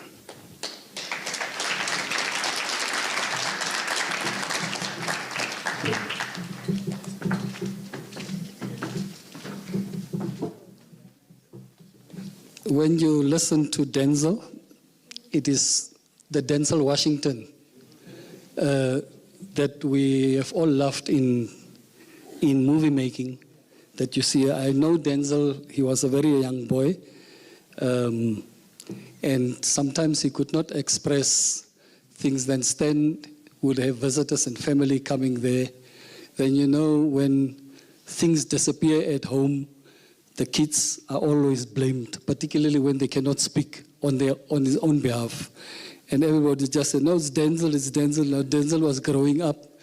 And later he said, no, it's Eki. And to see him standing here and talking about the legacy of his dad, the leader that he was in every environment that he moved in. Knowing Stan, I can really, really confirm that that is, and I was so close to Stan. We grew up together, and I don't know how our friendship, and particularly the others that was around us.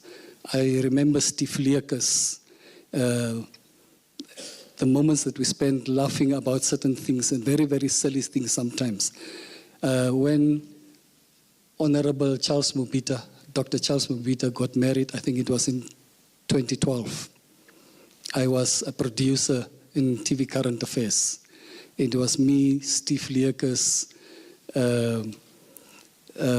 Leon Engelbrecht, who else was there? Daphne Dixon, I saw her here. And it was on a Monday. And I had to produce my insert of Channel 1. I remember that was a program that Umbi started. And I had to produce, and those programs are going out on Tuesdays. And we were sitting here 12, and the next day, Stan and I need to travel to East London for Charles's wedding. And time pressed, and my boss, Claudia, didn't want to release me. She didn't want to give me leave to go. And I pushed that program. It was me and Leakers in that dark corridor. It was already 2 o'clock in the morning. And I decided, what am I going to do? If I leave, it will be absent without leave, and I will be at the disciplinary. I can also not miss Charles's wedding. And I decided the program is done. It is just me and Steve Leakers and Leon. Program, I wrote a note under Claudia's table, her door. And luckily the previous afternoon I spoke to Asser. Asser was the head of current affairs. No, I cannot say yes because Claudia did not agree. I said, I've got a problem.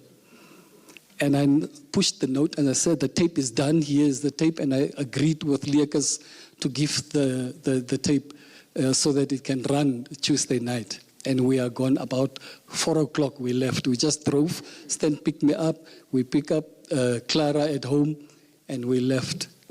Dr. Molongeni was the DG. And it was a journey that was also very eventful, and a lot of calls from NBC and us.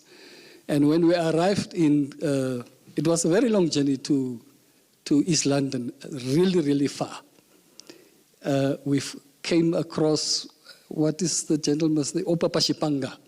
And we were still sleeping. I hear a familiar voice outside speaking in Sutu. And I realized it's Opapashipanga because it's also familiar in the industry. 2 days in East London, it was Stan and Oneshipanga on a phone, and it was the DG. I don't know what was the issue, but it was really, really tough. But those are the experiences I have physically experienced with a friend that I have in Stan. And I can not agree more with what everybody else said here. And when I invite the First Lady to come forward to take the stage, as she stepped forward, I know when Stan and I are on an NBC mission, and from time to time you need to call your wife at home. And then when your wife asks you, Varas Jay, then you must know you are in trouble. And it's an innocent question. She just wants to know, where are you? But we men, we are already on the defense. So I know this family. I know Clara next to me, and I would like to give her opportunity to say something. As she leaves the stage, I would like to invite Triple B to come forward to hand over something special.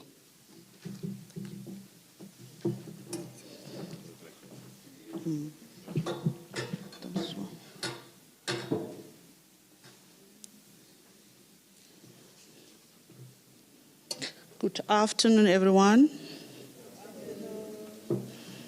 I ask our last born to be next to me.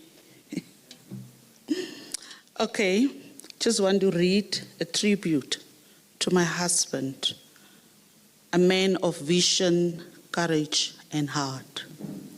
ladies and gentlemen, distinguished guests, colleagues and friends, today fills my heart with pride and gratitude.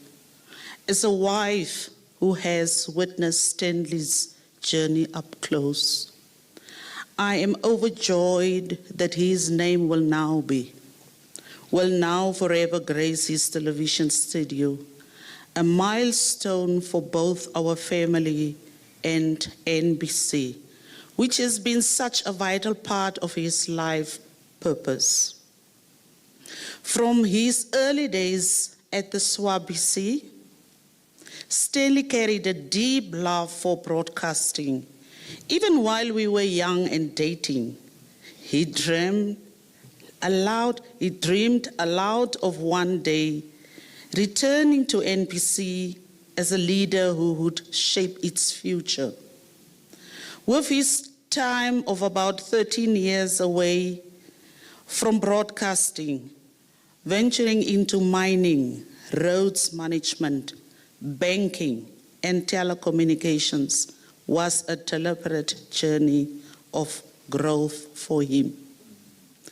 Each challenge refined him, equipping him with resilience, leadership, and a broader vision, ultimately preparing him to return stronger as a professional, husband, father, uncle, and grandfather.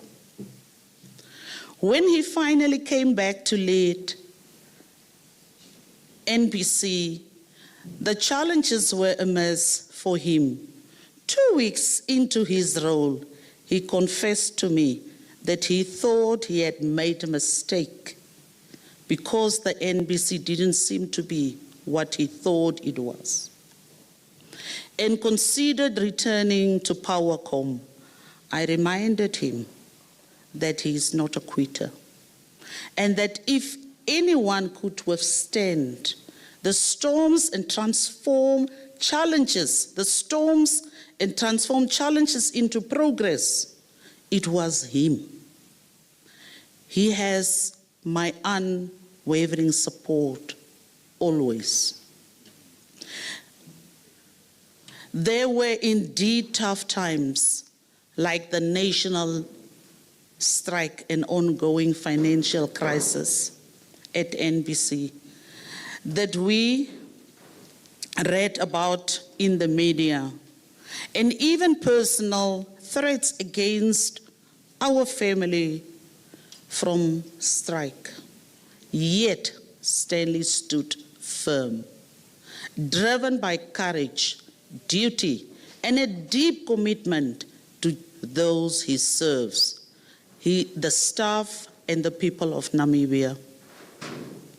Beyond professional trials, he's endured profound personal loss, the passing of his father at an early age, his mother, then his grandmother, and 2 of our precious daughters, one with cancer and the other through meningitis. These sorrows could have crushed many of us, yet he chose resilience, compassion, and a determination to honor their memory by loving purposefully and helping others. Stanley meets challenges head-on, and he always sees obstacles as opportunities for growth. He possesses quiet, unyielding courage and believes true leadership lies in creating an environment where others can thrive. He is a very, very confident person, sometimes too much, that it intimidates. Yet, what defines him most is his patience, and love for family. He believes family is the anchor that grounds us, no matter how high we soar. His patience is a gift to me, our children and grandchildren, because I lack that. It's something that I really learned from him. He's always there to listen, guide, and remind us of life's true values, quietly showing love through acts and service and sacrifice. Of course, those who know Stanley well know he can be lovingly stubborn when convinced he is right. Whether it's a professional decision or something as simple as packing a car boot. While it sparked lively debates at home, it's also a testament to his conviction and commitment to doing things right. And I must admit, he's often right. Stanley firmly believes that success means nothing unless it benefits others. Across F&B, CL1, Liu, Telecom, Scorpion Sync, Powercom, and NBC, countless colleagues have shared with me how he mentored them, and we also witness it today. Many people came up here and said, he is my mentor.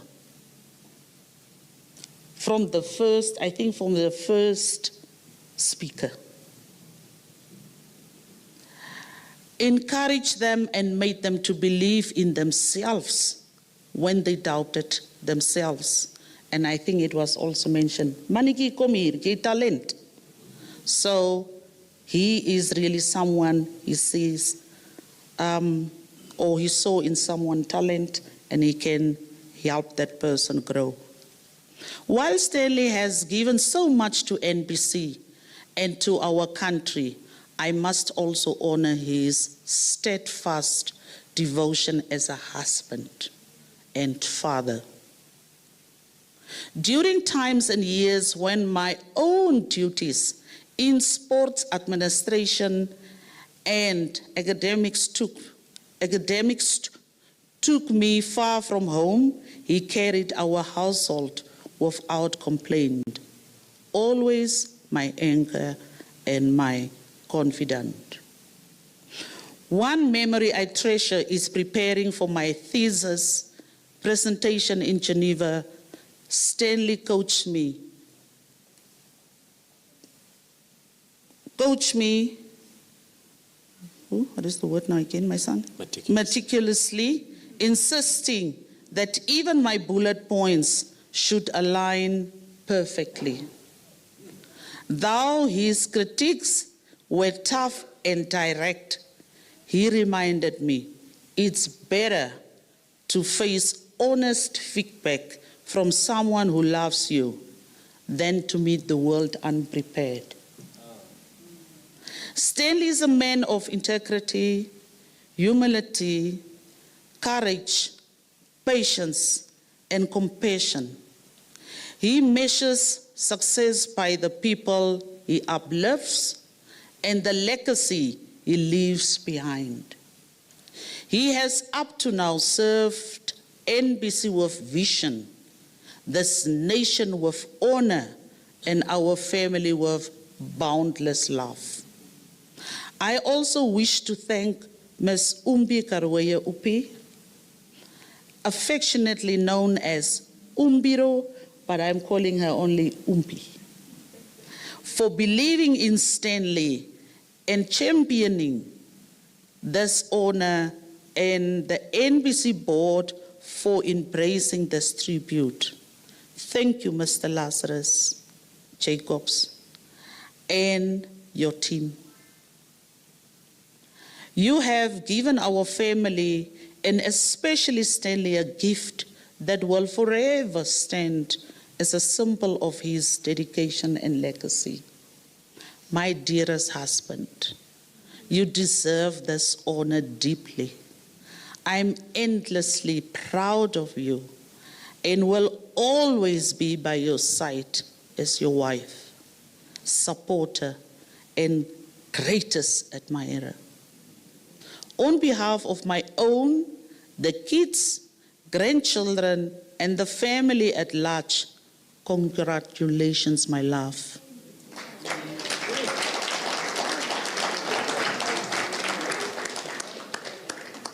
May your name on these studio worlds inspire future generations as you have inspired me and so many others. I thank you.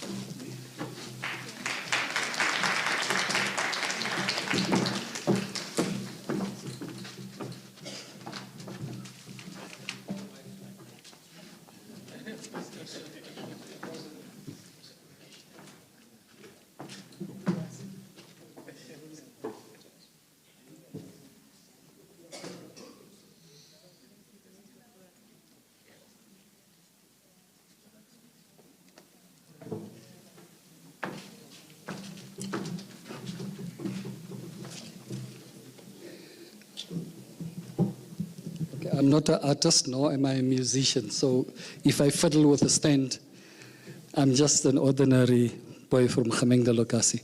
The program requires from me now to invite to have a live performance, and next would have been Mr. Ims Namasep. But because I'm the director of ceremonies and with the powers vested in me, I can change the program. And that's why I don't like events where the program is distributed to everybody. Because if the program changed, then everybody think and see there's a change. So I want to have access and alone access to the program so that I can chop and change it as I please. We've got in our midst Honorable Dr. Charles Mbita, the Deputy Minister of the Ministry of Defense, and I would like to give him the opportunity to say a few words because he has another urgent commitment to attend to.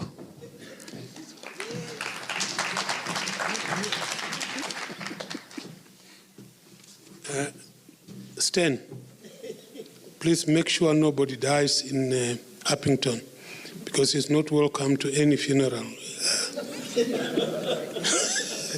How can you ambush me? Anyway, what do you want me to say now about Stanley? I was about to leave now. But I'll say this. I met Stanley for the very first time on the 1st of August, 1990, when I was brought into the offices of the television headquarters in Pusini Street. I was being introduced to the staff complement at the time by Piet van der Hoven, who was at that time the head of television programs. And I was being introduced that I was taking over from him. I saw Stanley at that big office, sitting at the far corner, together with Clive Smith. It was a Wednesday. After the introductions, I was given an opportunity to say something. It was the era of Orkney Snorkney. I'm not sure if you remember what Orkney Snorkney meant. And it was also an era when television news was being broadcast in Afrikaans.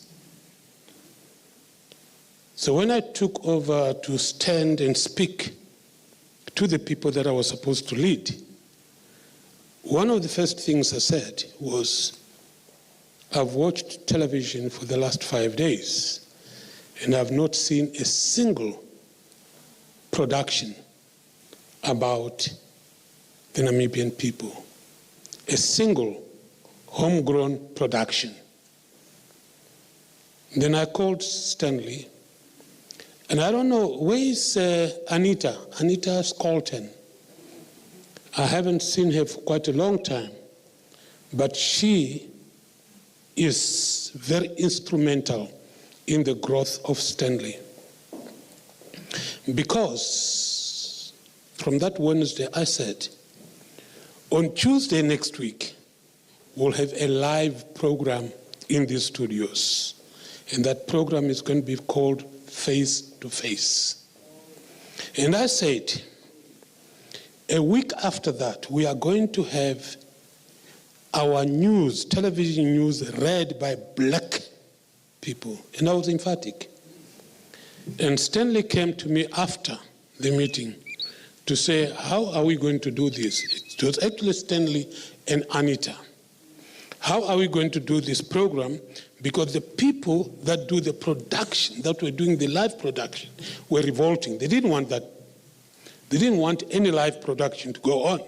They were revolting. I told Stanley, I said, Stanley,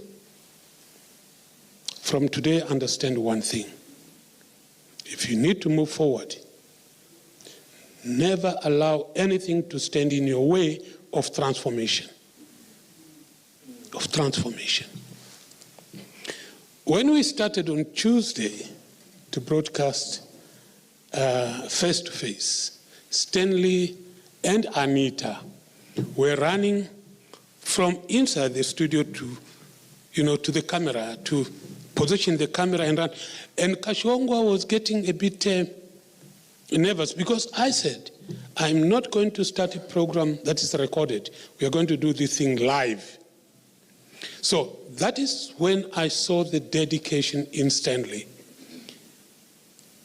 During that week, and the week shortly after that, when I said we're going to start broadcasting in English, all the news, not these cassettes that were coming from Pretoria and all that, they will be collected 4 o'clock in the afternoon from the airport, and then they come and put the thing there, and the news is read from SABC.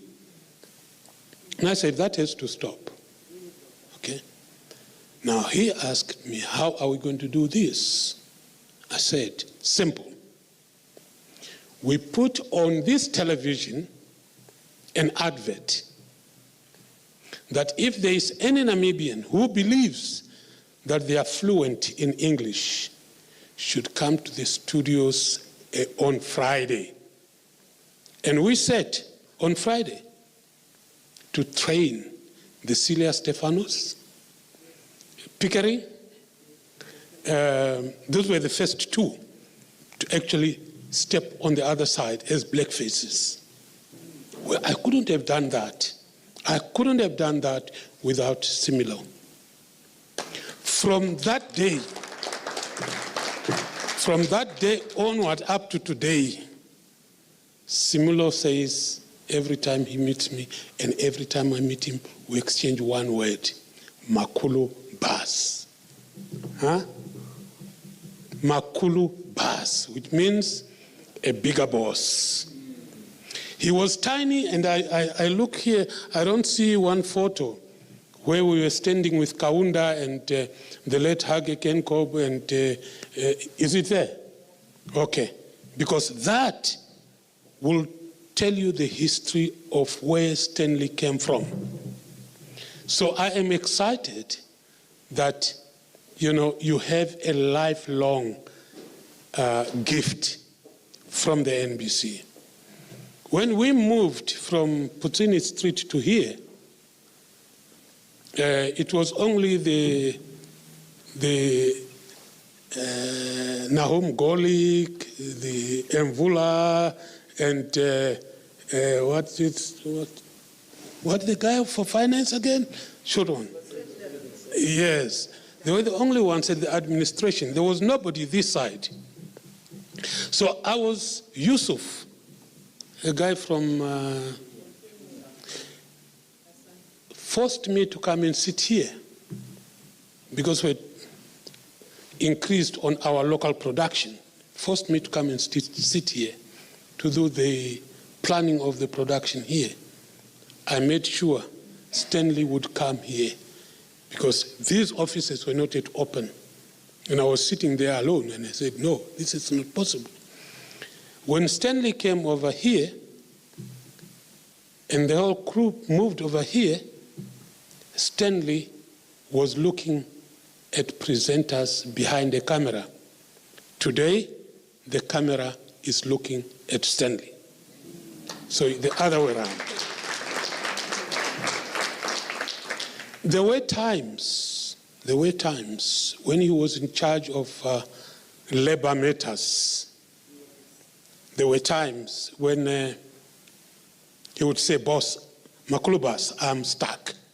And I say, Makulubas, you can't be stuck because the Labor Act is there for you.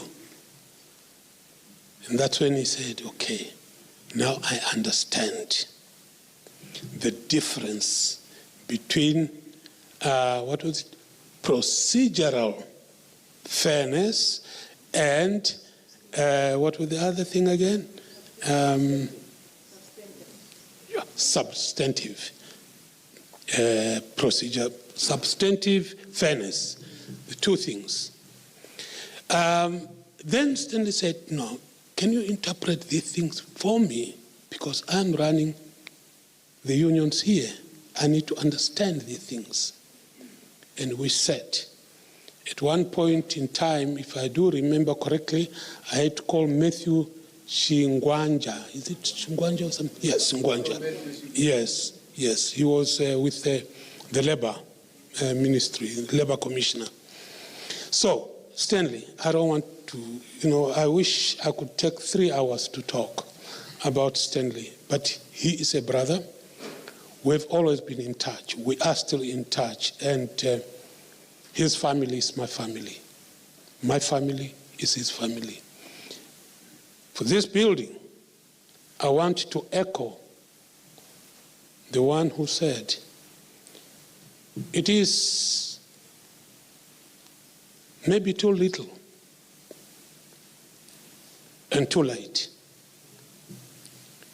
to name this building after Stanley Benjamin Similo. I would want Comrade Jacobs, I would want in no time that we remove the name from here. Maybe in a year, maybe in 2 years' time, we remove that label from here. And we hang that label at the gate, at the entrance. So that this whole complex can be called Stanley Benjamin Similo Complex.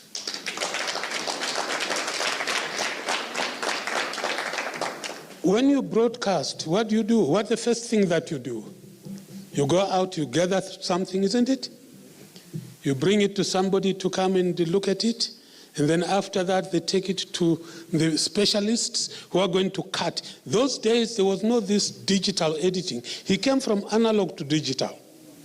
That time we used to literally cut the tape and then put them together, in order to take out something. We are not doing that today, but he used to do that. So he went through the whole journey of this. There was a time, I remember 1990, when we were stuck.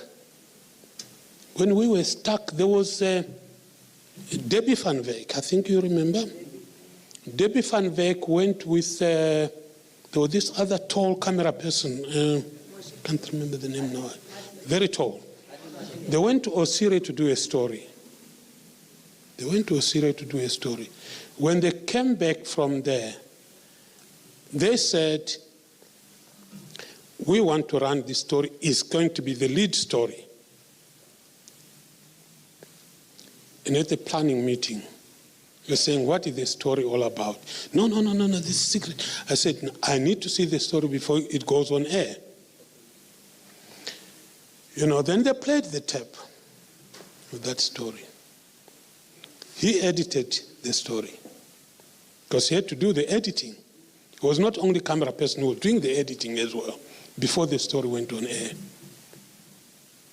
And during editing, he alerted me as to what the story is all about. If he had not alerted me, that story would have gone on air. And it would have caused a lot of unhappiness nationally. Because the story was, they went to a refugee camp in Osiria. And they filmed some ladies who were cooking coring cricket. I don't know how you call it, but they were saying coring cricket. Ifin kubala. Okay? Those green insects. They were cooking those green insects. So now the story angle was that Namibia is not adhering to the United Nations refugee rights and whatnot and policies, because we are feeding people insects. These people are starving in Osiria. Now they are eating insects. He alerted me to that. And I said, so what do we do? He said, boss, I don't believe this story. I said, I don't believe it too, because I've been in Zambia for a long time, and I know the tradition there. And I will tell you that these ladies are Zambians, and this is their traditional food. And we had to command him, please, because at the time, remember, some of us were not very good in Afrikaans. The only word in Afrikaans I knew was gras and papier, that's all. Gras and papier, that's all. So we had now to find a way through him to tell these people this story is going to be canned.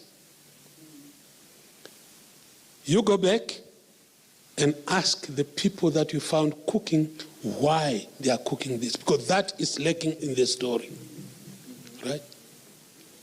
When they went back, then they were told, this is our traditional food. It's our delicacy. So now, were you going to broadcast that story? No. The story died right there and then. And that's when Debbie Van Veek started making preparations to go to ETV in Cape Town. Okay?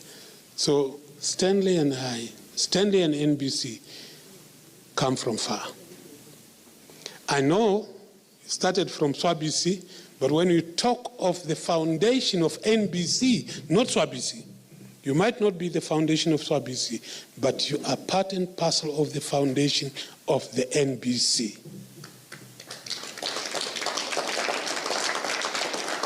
And all I can say now in closing is, Stanley, don't change. Be the Stanley you are forever and ever. Thank you.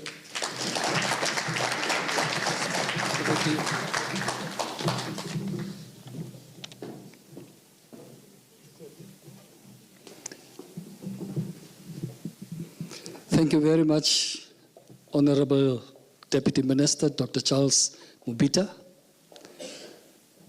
We move on with the program, and I would like to invite somebody who also worked for this broadcaster many years back. And by the way, he was the first NFA president after 1990. And he took the national team at the time to Burkina Faso. That is when our brave warriors qualified for the first time to participate in the Africa Cup of Nations. And when he was a journalist in the newsroom, there was this time when these debt collectors, we call them in Afrikaans balju, come and look for you at work. It's the easiest how they can find you, and they were looking for IMS and others.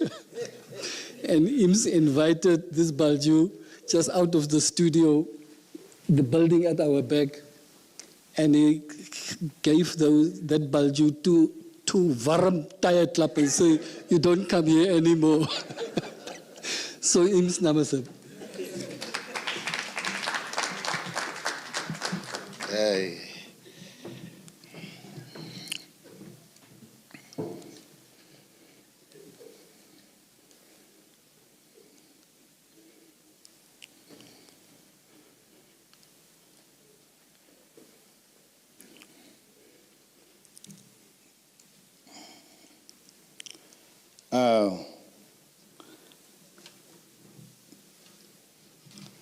Good afternoon.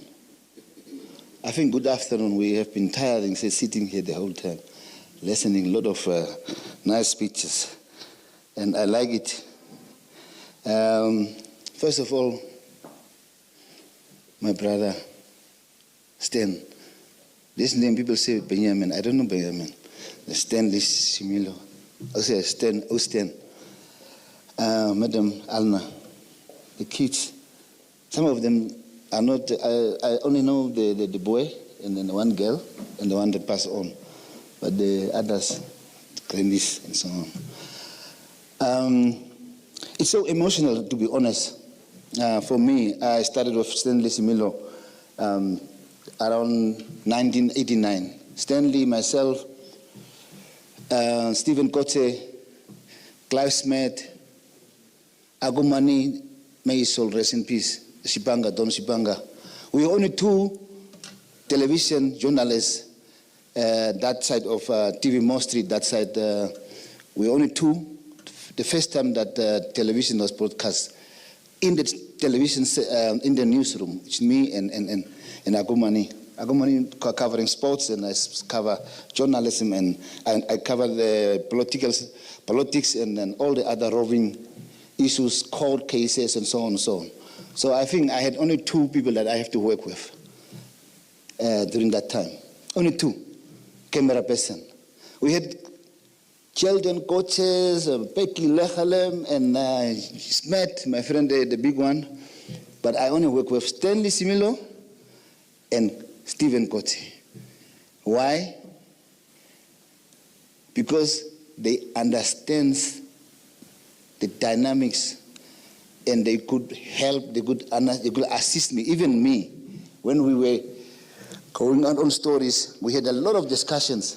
How do we handle this one? From which angle are we going to take this one? And I remember Stanley said to me, let's go to the court, when we were covering court cases. So Stanley, just hide the camera, hide it somewhere, so that we can get a nice shot. So that when you come there as a journalist, they don't see you, you have a camera, but the camera is hanging somewhere, Stanley standing and taking nice pictures and so on. So we had a very good time. Stanley, people have been talking about Stanley. If you talk about 1987, 1989, I think before Honorable Minister, Deputy Minister Charles Mubita joined us, we were together already. That was SWAPC, South Africa Broadcasting Corporation. And we had a difficult time. And Stanley said always, don't worry, because that time there was a serious war. The issue of 435, the implementation of 435 was on the way, and he kept on saying, we need to be focused, determined, and be calm and be patient. Something will happen here. Just be patient. So Agumani didn't want to take. Sometimes he was very arrogant. He could. For him, it's something very fast. We cover a story in at the court when I think Stanley was my cameraman that day, and then Agumani also. I think he came in there, and there was a certain police officer. We cover a story there, and then when we get out, the car was parked in the. I think we parked a bit slightly in front of other cars. So there was a motion coming up there. We were having sort of stories and arguments and so on, and then Agumani ended up almost beating the police officer, and then the police officer was very, very serious, and then he just drove down to get his friends and make a charges against Agumani and said, no, let's drove back quickly to our office, the studio. So when we get there at the newsroom, we make up a story. I said, now, Stan, what do you think? What can we do so that we can get our friend out of this problem? Stan said, no, we need to organize something. So I said, let's tell them, let's just said, he said, kafir. He just said, kafir, get out of the way. So the police officer came with other police officers. They have charged, they have put up a case against Agumani, Don Shipanga, and then you said, no, we are there, we were witnessing, and we are the ones that were hearing. You are saying kafir. You are saying kafir. That police officer immediately went back to withdraw the case. He withdrew the case. He even came back later to ask for an apology. Please apologize, because he's going to be fired. It was a serious story. We even went up to the police station and said, no, but this man cannot work here as a police officer. We had a very good time sometimes. There was a time that also, I think the reason why I always remember our journey when our comrades returned back from exile. Penny, Charles Mobita, Nora Apollos. We had I think, but Menesia was here. I saw Menesia. Menesia Munyo was here. Peter Deng is here. They came back from school. So we introduced you to NBC that time. Because Peter Deng used to come and went back again because of he was an intern. He came as an intern and back to school. But then when they arrived, we were so happy. Now the newsroom, when you look at the newsroom, it was only not white people. There were a lot of blacks also now. We could go to talk to our comrades and say, now, how do you see the story? We're having the stories. We run serious stories. And I think that one of that I would like to mention, and Stanley was one of the people that has helped us to make that story as one of the best stories that has been run by NPC. Is the fight in Ochivarongo. You know, the police officers with the crowd, people were demonstrating, and they were start shooting the demonstrators. We were there with Stephen. And then as we are covering the story, after we cover the story, this is Smith from the Observer. Hannes Smith. Yeah, Hannes also covered the story, and as we are driving, now I was talking to, I think, to Penny or to Nora Apollos. I said, this is a story, there's nothing must go on air today. I am coming with the story. They said, what story? No, wait the story. Then Hannes Smith passed us. We were driving a small car. Hannes Smith just passed us. And Stephen said, I said, Stephen, please stop him. And then Hannes stopped. He said, we took a gazette, jumped in Hannes' car. Where are you going? He said, no, I'm getting in that car now. Yes, let's go. Now Hannes, he didn't want us to be in front, because he's going to print his newspaper. The same night he will work throughout the whole night and getting the news in the morning. But our news would run in the night, that night. When we arrived there, we even talked to, I think Ebba. Is it Ebba or Pickering? One of them were news readers that day. So I organized and said, no, please, Clive Smith, talk to them so that we can delay the bulletin a bit, or we can run the story after the bulletin has been run, completed. And then Smith said, no, it's good. So we got on the air. Next morning, there was a big story here. We were called to the State House to explain a lot of things. So we went through a lot of things at NBC. That time SWABC and then NBC. NBC, we had a family. We were family members. When we moved over, I was working with Charles Mobida in current affairs. When we came back here, I worked with Charles in current affairs, again, doing current affairs stories and so on.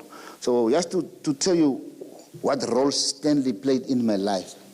When we met, Alna was there. We know we were always with her there when they were staying in Kadutura and so on. Stanley, over the weekends, could even come to me and say, come, let's go and sit. And we were only talking about materials. Even this, the photographs, the stills photograph. He had a camera, small camera. We took pictures, He said, "Man, we must do something with these pictures and so on." So I said, "No, let me album." He even taught me how to organize an album. So we keep album at my office here inside. So I had a very long history with him. When we were covering an event in Swakopmund, the rally, the car rally. We spent almost 3-4 days in the field, sleeping in a car, just to be able to cover each and every inch of that rally. There were South African camps here, South African drivers also were here. So I learned a very, very, very unique thing from him. A very passionate person, humanity. Somebody who wants you to be calm. Because some of us we were very excited. We wanted to do things faster. He said, "No, let's wait until these guys are resting, and then we move to another point so that we can get a nice shot when they are coming from that side." So we learned a lot. And I'm so happy that I could see my people like Umbi, Peter Deng, all of you, comrades. I'm saying, I always say comrades. I'm saying thank you for being here with our brother, Stanley Similo, and his wife and the family. Stanley, I say congratulations to you. You really deserve this one. And even, I was saying to somebody today here, you are a DJ of this organization, NBC. The reason why, and I said to them, Stanley is the right person to take over this organization. Why? He knows the NPC. He knows from SWABC where we are coming from, and he knows what were the pains of this organization. And that's the best ever choice that they had for bringing Stanley back. And I said to Stanley and also to Peter Deng and Stephen,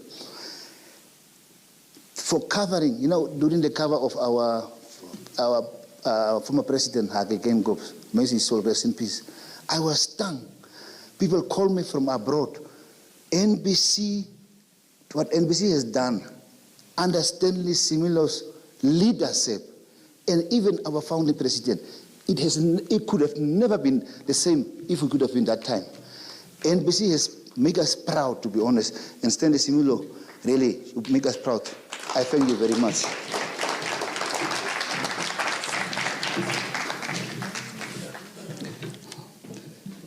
That was the passionate story from Ims Namasep and how he lived his time in the newsroom and covered the political stories and all the others. And this brings me to introduce somebody who also have a very long history with the organization. He was the Senior Controller, Auxiliary Services, and his secretary was Ronel Poelman, and Ronel was an excellent secretary. Some of us, when we were there in the PR department, we didn't even have coffee to drink in the mornings, but Ronel was always there to give us coffee. And we didn't come for appointments, we were just offered. And when Vura come out of his office while finding us having coffee, it's just an engagement. And I remember Stephen talking about the coastal productions that we had. It was a conversation that took place in Stan's office, and I was responsible for PR at the time, and we put the proposal together. Now that proposal had to be sanctioned by ownership at the time, and we just said, no, let's find a shortcut. We went to VK, and as we explained, he said, no, it's approved. And we went. It was a huge crew that went up there. And I think the first coastal production, it was like midnight on the 31st of December. And there was a power problem there. Recording, and we had to rush the camera, the tape, to where our producers were broadcasting, putting on, so that at least we've got the what do you call it, the midnight event where everybody was enjoying the 31st of December. But it was a lot of challenges, a lot of excitement. The musicians and everybody who were there, it was really, really great. So Vura played a very instrumental role. I remember vividly there were German producers of the German broadcaster that came during the time, the presidency of the late Dr. Semnyoma, and they wanted to come and interview the Director General, and Vura was acting at the time, and he gave them the interview. Now, me as the communications manager stood there, and how he conducted himself, presented that interview was really, really remarkable. And it was a good story that came out at the end. So he was very, very versatile, eloquent speaker, went to school and graduated in one of the leading universities in the UK, and how he articulated the Queen's language, all that was great. So I would like to invite Vura Cavari to the stand to share his experiences and his time at this vibrant organization, NBC.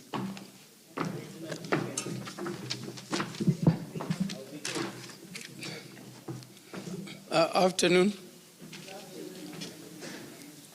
I stand by the protocol established.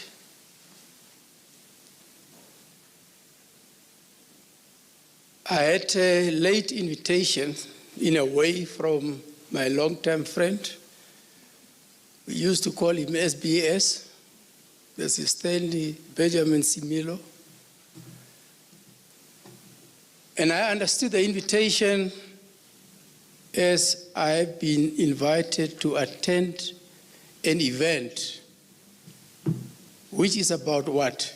It is an award of a studio dedicated to recognize the service that Stanley Similo had rendered to that institution over the last 35 years since its establishment. I want to remind the audience and everybody present that we are not at Similo's memorial service. We are here to celebrate an award he received for the excellent job he has done. Please, it is an acknowledgement.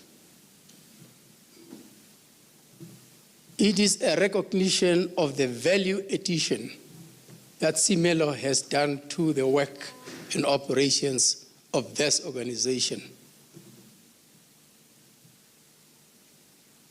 The theme on the invitation card states that he is being recognized for his visionary and transformative leadership style that he had brought into play in this organization. And in keeping with that spirit, what vision are we speaking about?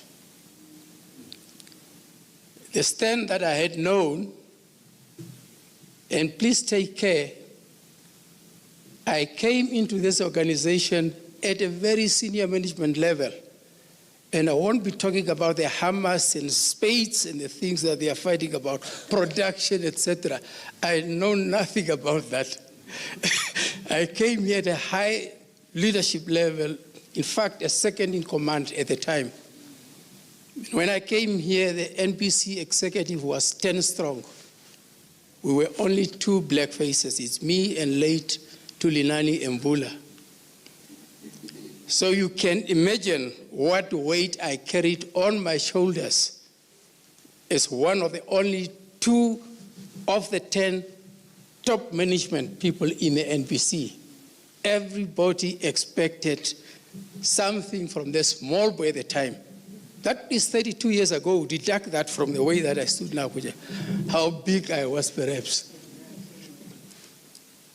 So the vision that I remember Stanley for is that he was focused. I learned to know him as somebody who knew and understood that history was about progress. You will never return to the same place the next day to find everything the same. Stan understood that from the word go, that history was about progress. He was a dialectician in a way, believing that history is progress. He understood from the very entry point that he entered the organization that the entry point will never be equal to his exit point when he will be exiting this organization. On that score, as everybody related here, he entered this organization as a camera operator.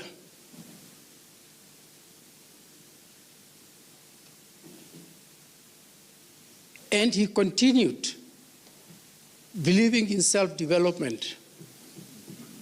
He continued studying while working. Training and education mattered to him. And I must thank and congratulate my cousin, the wife, Alna. The Hertze is a Kamatodo. They are related to the Cavaris. She is my cousin as she is there. I must thank her that she did not only go to school to educate children in schools for money and salary.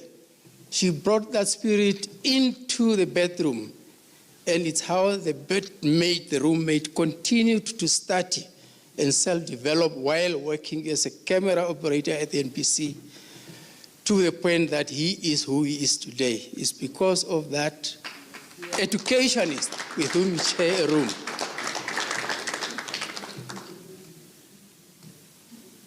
The other leg, we are talking about the transformative role that he played in this organization. Now, that was my problem. When I joined the NBC, I also returned from exile, but the difference, I didn't return to Namibia from the camps. I left the refugee camps a long time ago, and I returned from the UK, from universities, and ended this institution at that level. Some way, somehow, I was exhausted. The exhaustion of the liberation struggle in exile. But here is Similo. We need to improve the working conditions of the employees at the NBC. He started a trade union organization on the NBC premises. And we had no option. And me being one of the 2 blackies in the top management of 10, I was sympathetic and I had to collaborate with them. I will be in top management meeting daytime. At night, Similo, Keches Mweti, Rupen Prince, Mushitu, Mkwame, Gitipo, JJ, Gitipo. They are in my house. And we are up there until 4 in the morning. We are drafting documents to unionize the NBC, to make the union be recognized officially. And that transformed them into shop stewards at the NBC. And you can imagine, you are in that top management executive meeting from 8 to 5, and then after hours, the shop stewards are there. The fight must go on, and I was thinking to myself, South Africa. Because I connected the surname Similo already to South Africa. Because I went into exile from South Africa to Botswana to Zambia, and so I knew the South African culture. I said, Namibia is free and independent. What is this struggle thing? So that's the Similo. He is a change agent. And he fought endlessly and tirelessly to get the NAPU and his branch be recognized at the NBC. And through that, he was not only an employee, he was an activist. He brought the spirit of activism among the rest of the employees. And When we opened our ISS management, 80% of the workforce was already unionized, and we had no way to continue to ignore them. We had to take them on board in whatever decisions and policies we designed.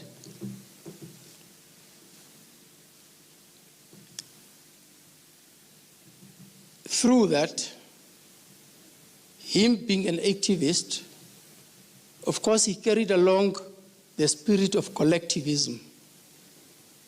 Somebody touched already on that. So he was never the type who will only think about himself. It has to be a collective beneficiation that must happen. Everybody has to benefit at the NBC. It's not only about him. And that is the spirit that I know he carried all the way, all the years that he was here. As he progressed and evolved, I watched him doing that. As a senior, but still a comrade at night. From activism, he was always concerned about the well-being and wellness of the employees at the NBC. And he committed a lot of his time to that cause.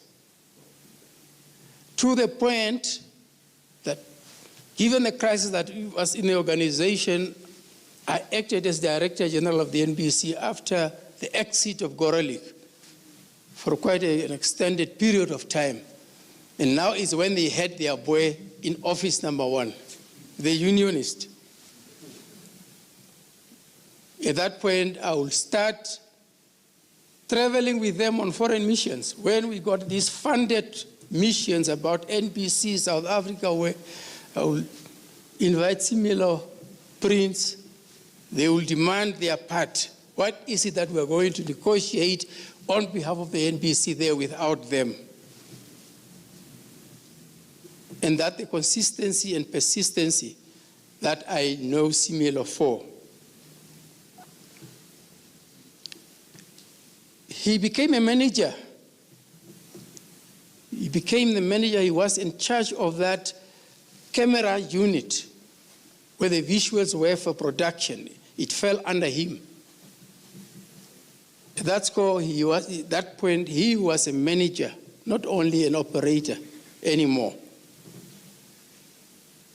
And it's how he evolved into leadership. Me and him will converse.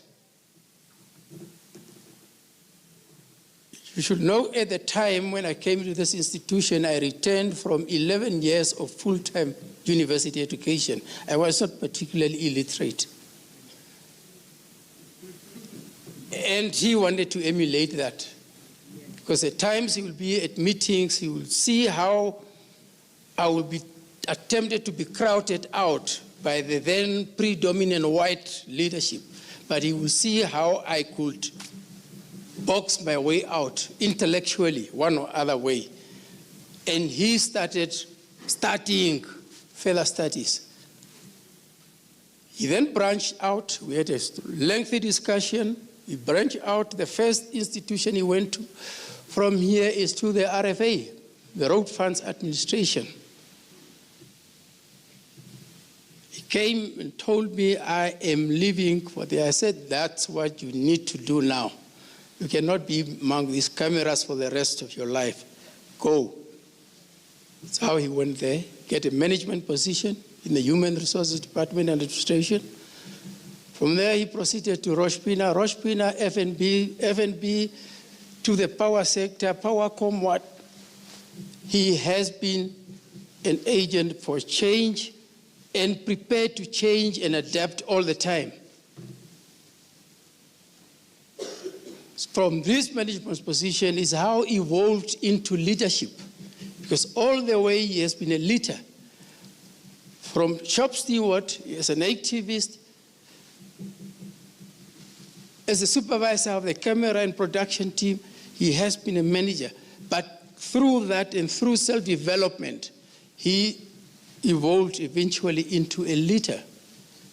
And that is a transformative person we are talking about today.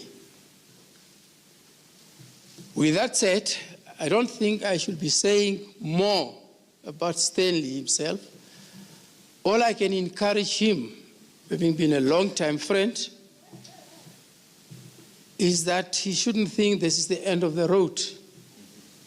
He should still aspire for more.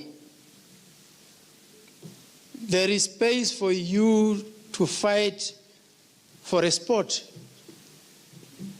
in the national political leadership scope, in the communication space where you are an expert. We would be proud of you if you can fight and vie for a position. Why can't you be Secretary General of the Commonwealth Broadcasting Association? Represent Namibia there. Why can't you look at the UN system, UN agencies, the communication sector? Namibia still needs to be represented there. So don't cut your ambition to the NBC and the studio. We look forward to you to deliver more for Namibia. And we wish you the best. Thank you.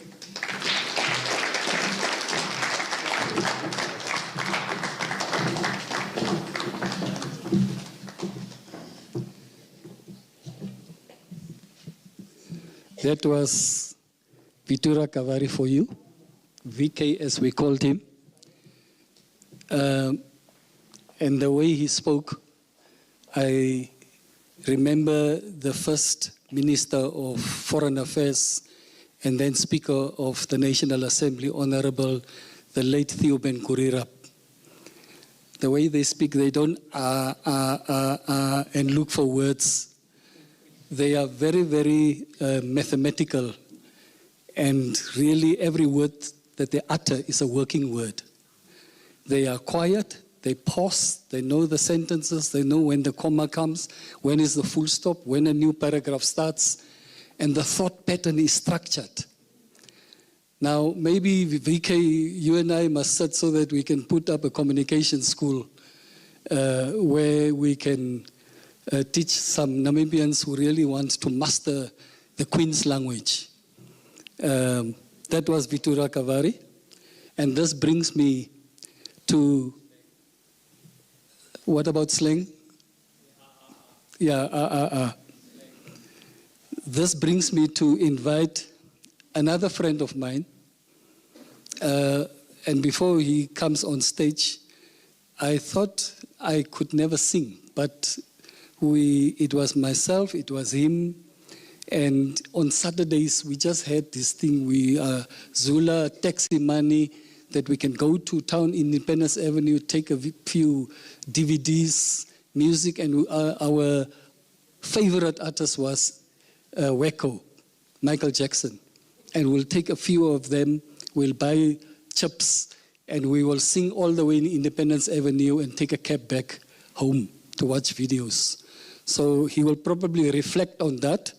And I would like to invite the chairperson of the NBC Board of Directors, Lazarus Jacobs.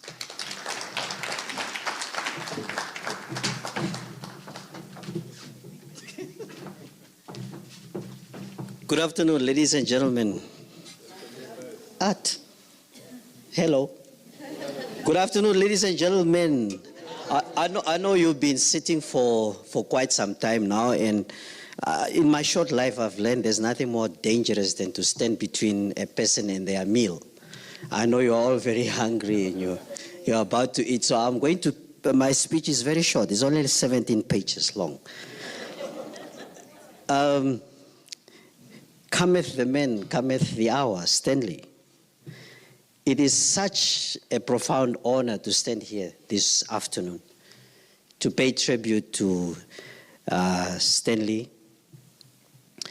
The fact that I'm standing here being credited or being thanked for agreeing to name this studio after him is just a mere coincidence. It could have been somebody else. But it would have always been Stanley who would be honored today. It is very important in our country that we should we should not deny people their place in history. As we are busy building our nation, as we are busy building museums and institutions and monuments, we must always recognize those people who contributed to those institutions. When Umbiro approached me and she said, Mr. Chairman, we really, really want to name this new studio after the DG. How long did it take me? Probably a split second. Right. I said, this is a done deal. You don't have to sell the DG to me.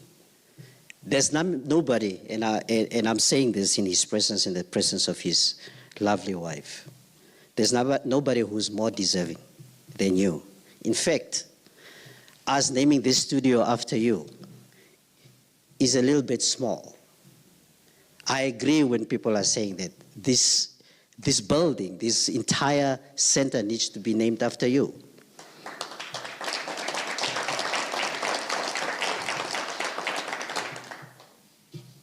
When I was given the honor and the privilege to be the chairperson of NBC, Vixen, it could have been you as well. There's nothing special about me. It's just that my name came up. Could have been any of you. When I was given that honor, when I accepted, when the then Minister of Information called me and he said, no, you've been appointed as the chairperson of NBC. The very first phone call I made was to Stanley. And he smiled and he laughed because he knew already before I knew. I don't know how he found out. And I said to him, Stan, I've been given this huge task of being the chairperson of NBC. But I know your contract came to an end. Or it's coming to an end at the end of this month. But I'll fight to renew your contract. I want you to stay on as a Director General of the Namibian Broadcasting Corporation. And in true fashion, Stanley said, Lars, you know, I've really done my contribution. I've really made my contribution. Should we, I can recommend a few people that can take over from me. And I said, no, I want you to stay on. And believe it or not, I said, if you don't stay on, I will not accept. I said, if you stay on, I'll accept the position. So it was under that condition that I said, Stanley, if you stay on, let's continue. Because we both have a love for this institution. All of us. And I dare say this to all of you here today. Anybody who's somebody in broadcasting owes something to Stanley Similo.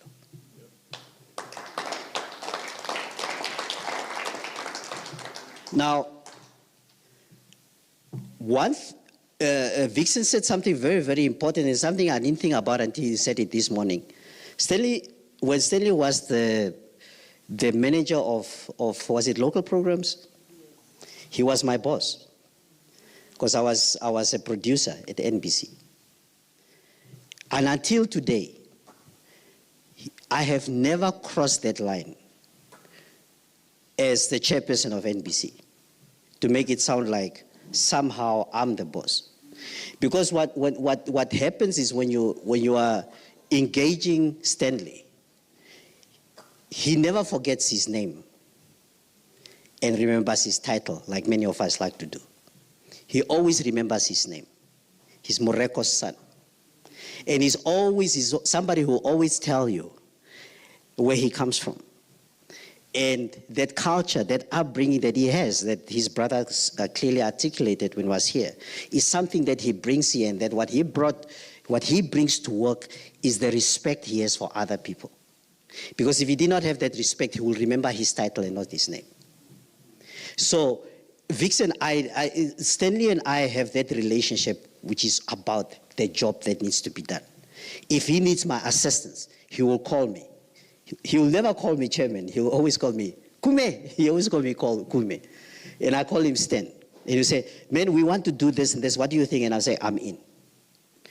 If I want something done, I'll call him and say, Stan, don't you think we should do this? And say, yes, let's do it. And that is very, very, very important. He's following in deep footsteps which were laid by people like his father, people who were here before independence. And it's so strange that every time I think about Stan, I think about footsteps, because when I had an office here, Stanley had a very peculiar work. When he's working, for those of you who know, you'll remember his footsteps. You'll always hear him. He's walking very, very fast. And I always say his footsteps is something very, very significant. You heard what the Deputy Minister said here, what VK said here, his commitment to his people, because he knew the footsteps that he's following were laid by people like his father. He was telling me the story that the late founding father told him about his own father that he did not know.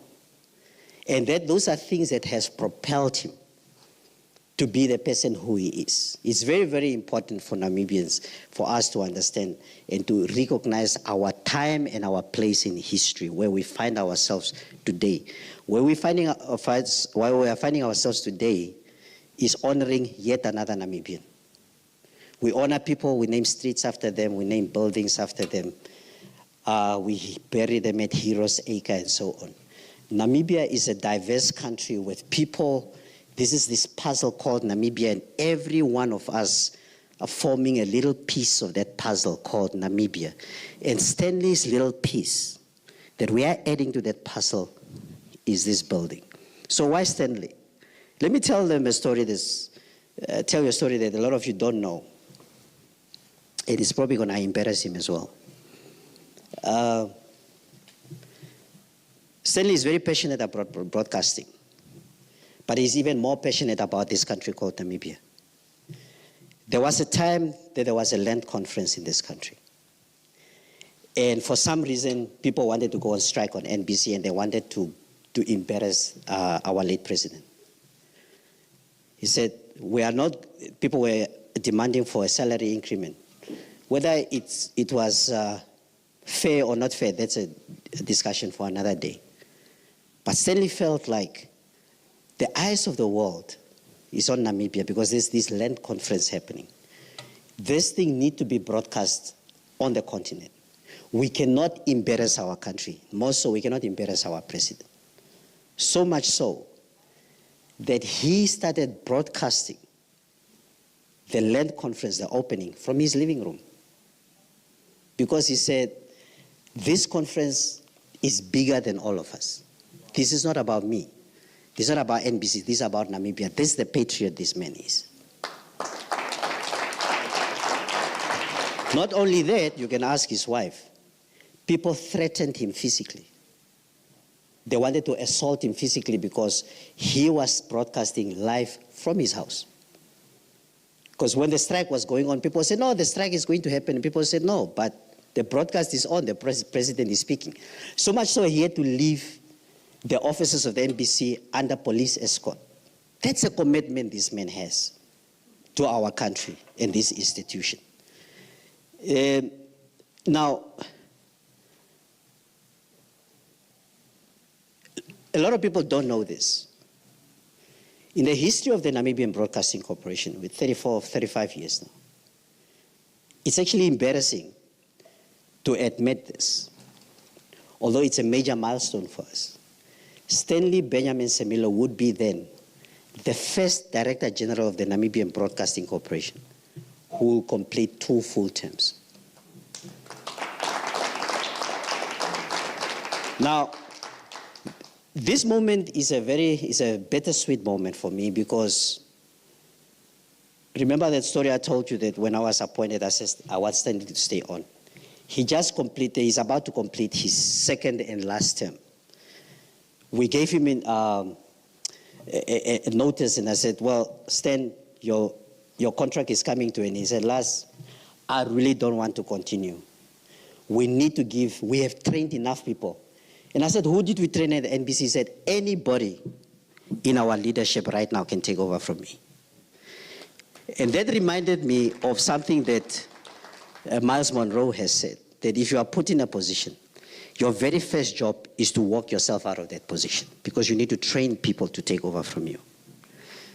So, Stanley, it's going to be a bittersweet moment, but we're going to have that discussion the day it happens. Today is your day, today is your moment. I can't think of anybody who deserves to have an honor like this. Not because you're a good-looking guy or you have beautiful children, you have a wonderful wife, because of your commitment to Namibia, your commitment to broadcasting, but most importantly, your commitment to uplifting our people. This is just our little thank you. Thank you so much for what you have done for us. I wouldn't be the chairman of NBC if you did not train me in broadcasting, because he was my trainer. I wouldn't have been recognized as somebody who knows something about broadcasting to be at the NBC. I want to end by a beautiful quote by Martin Luther King. He says, "The ultimate measure of man is not where he stands in moments of comfort and convenience, but where he stands at times of challenge and controversy." Stanley, this is our little thank you to you, and I thank you.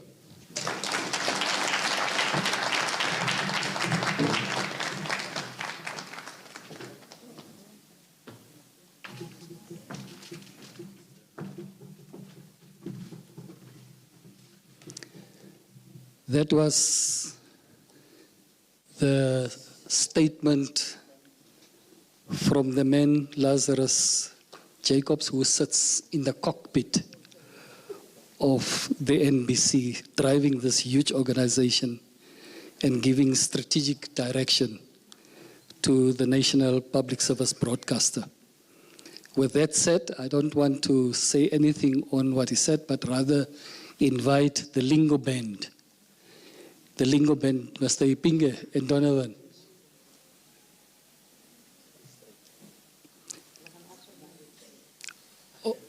All right, I'm giving you another time to rest a little bit because your voices needs to just to recover, and then I will bring you on, and then you can do what you do best. Thank you very much. Now I would love to invite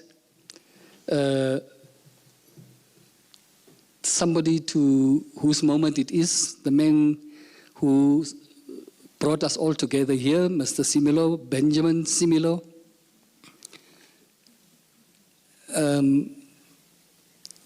And I don't know, he's been described from everybody. There's a lot of other people who see him differently, who have different perceptions of him. And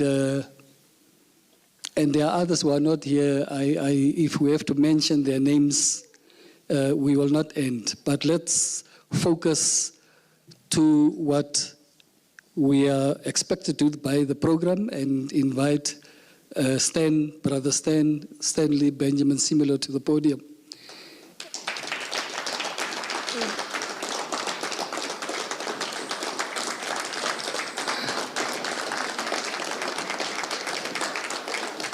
And why am I not surprised? He walks straight to his guitar.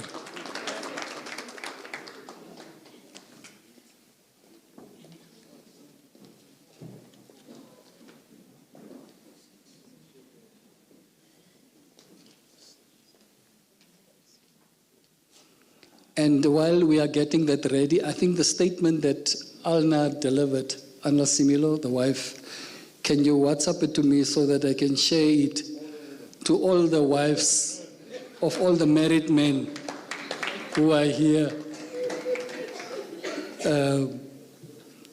so that some of us are reminded.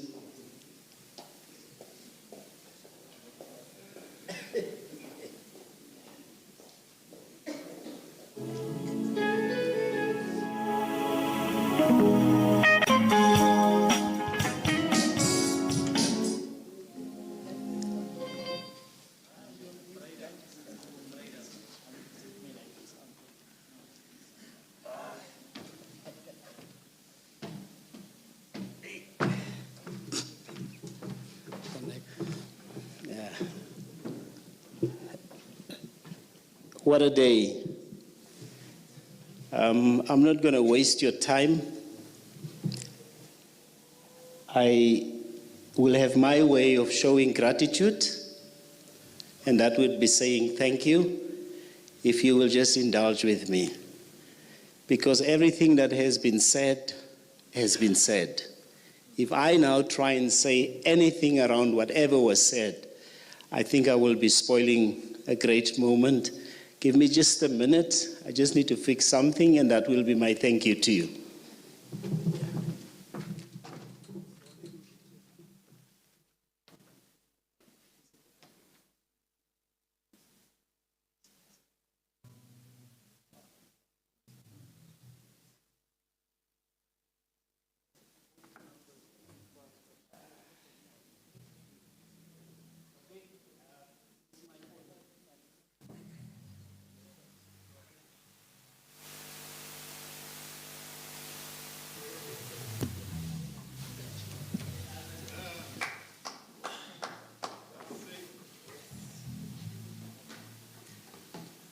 I'm going to do a song by a gentleman called Tim Bauman.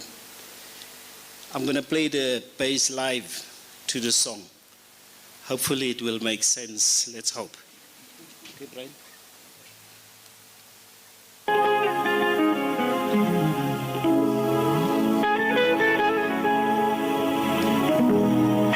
The bass has been muted on the song, so the bass that you will hear will be what I am playing.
That's my thank you for you. Thank you very much for everything. Thank you.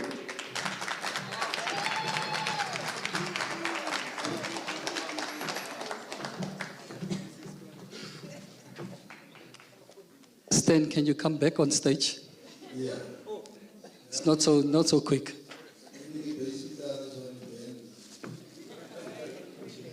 I've got Beulah, something special for you.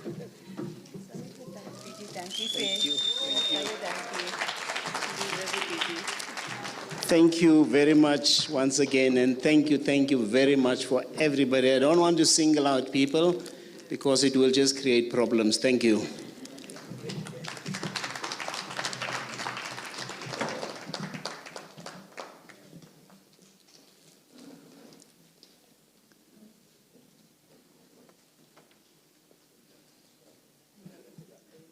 We will do the unveiling now, and we have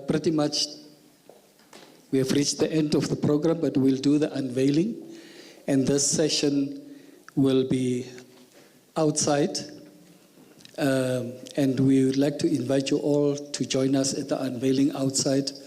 Let us probably ask the Similo family first, just to be led by Umbiro to direct, and Lazarus and everybody else on my immediate right. Once they have exited this room, the studio, the SBS studio,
All the way. If I can just speak in, man. Yeah.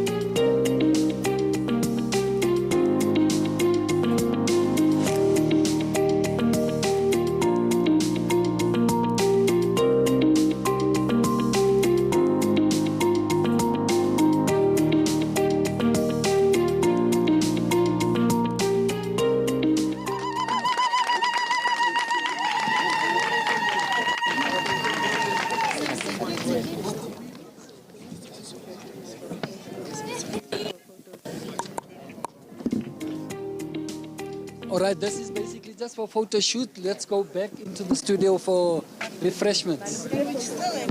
Yeah, we still have photos.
Behind every bottle lies a story, a life changed, a family broken. Alcohol doesn't just affect the drinker, it destroys families, friendships, and futures. Join Tupopiani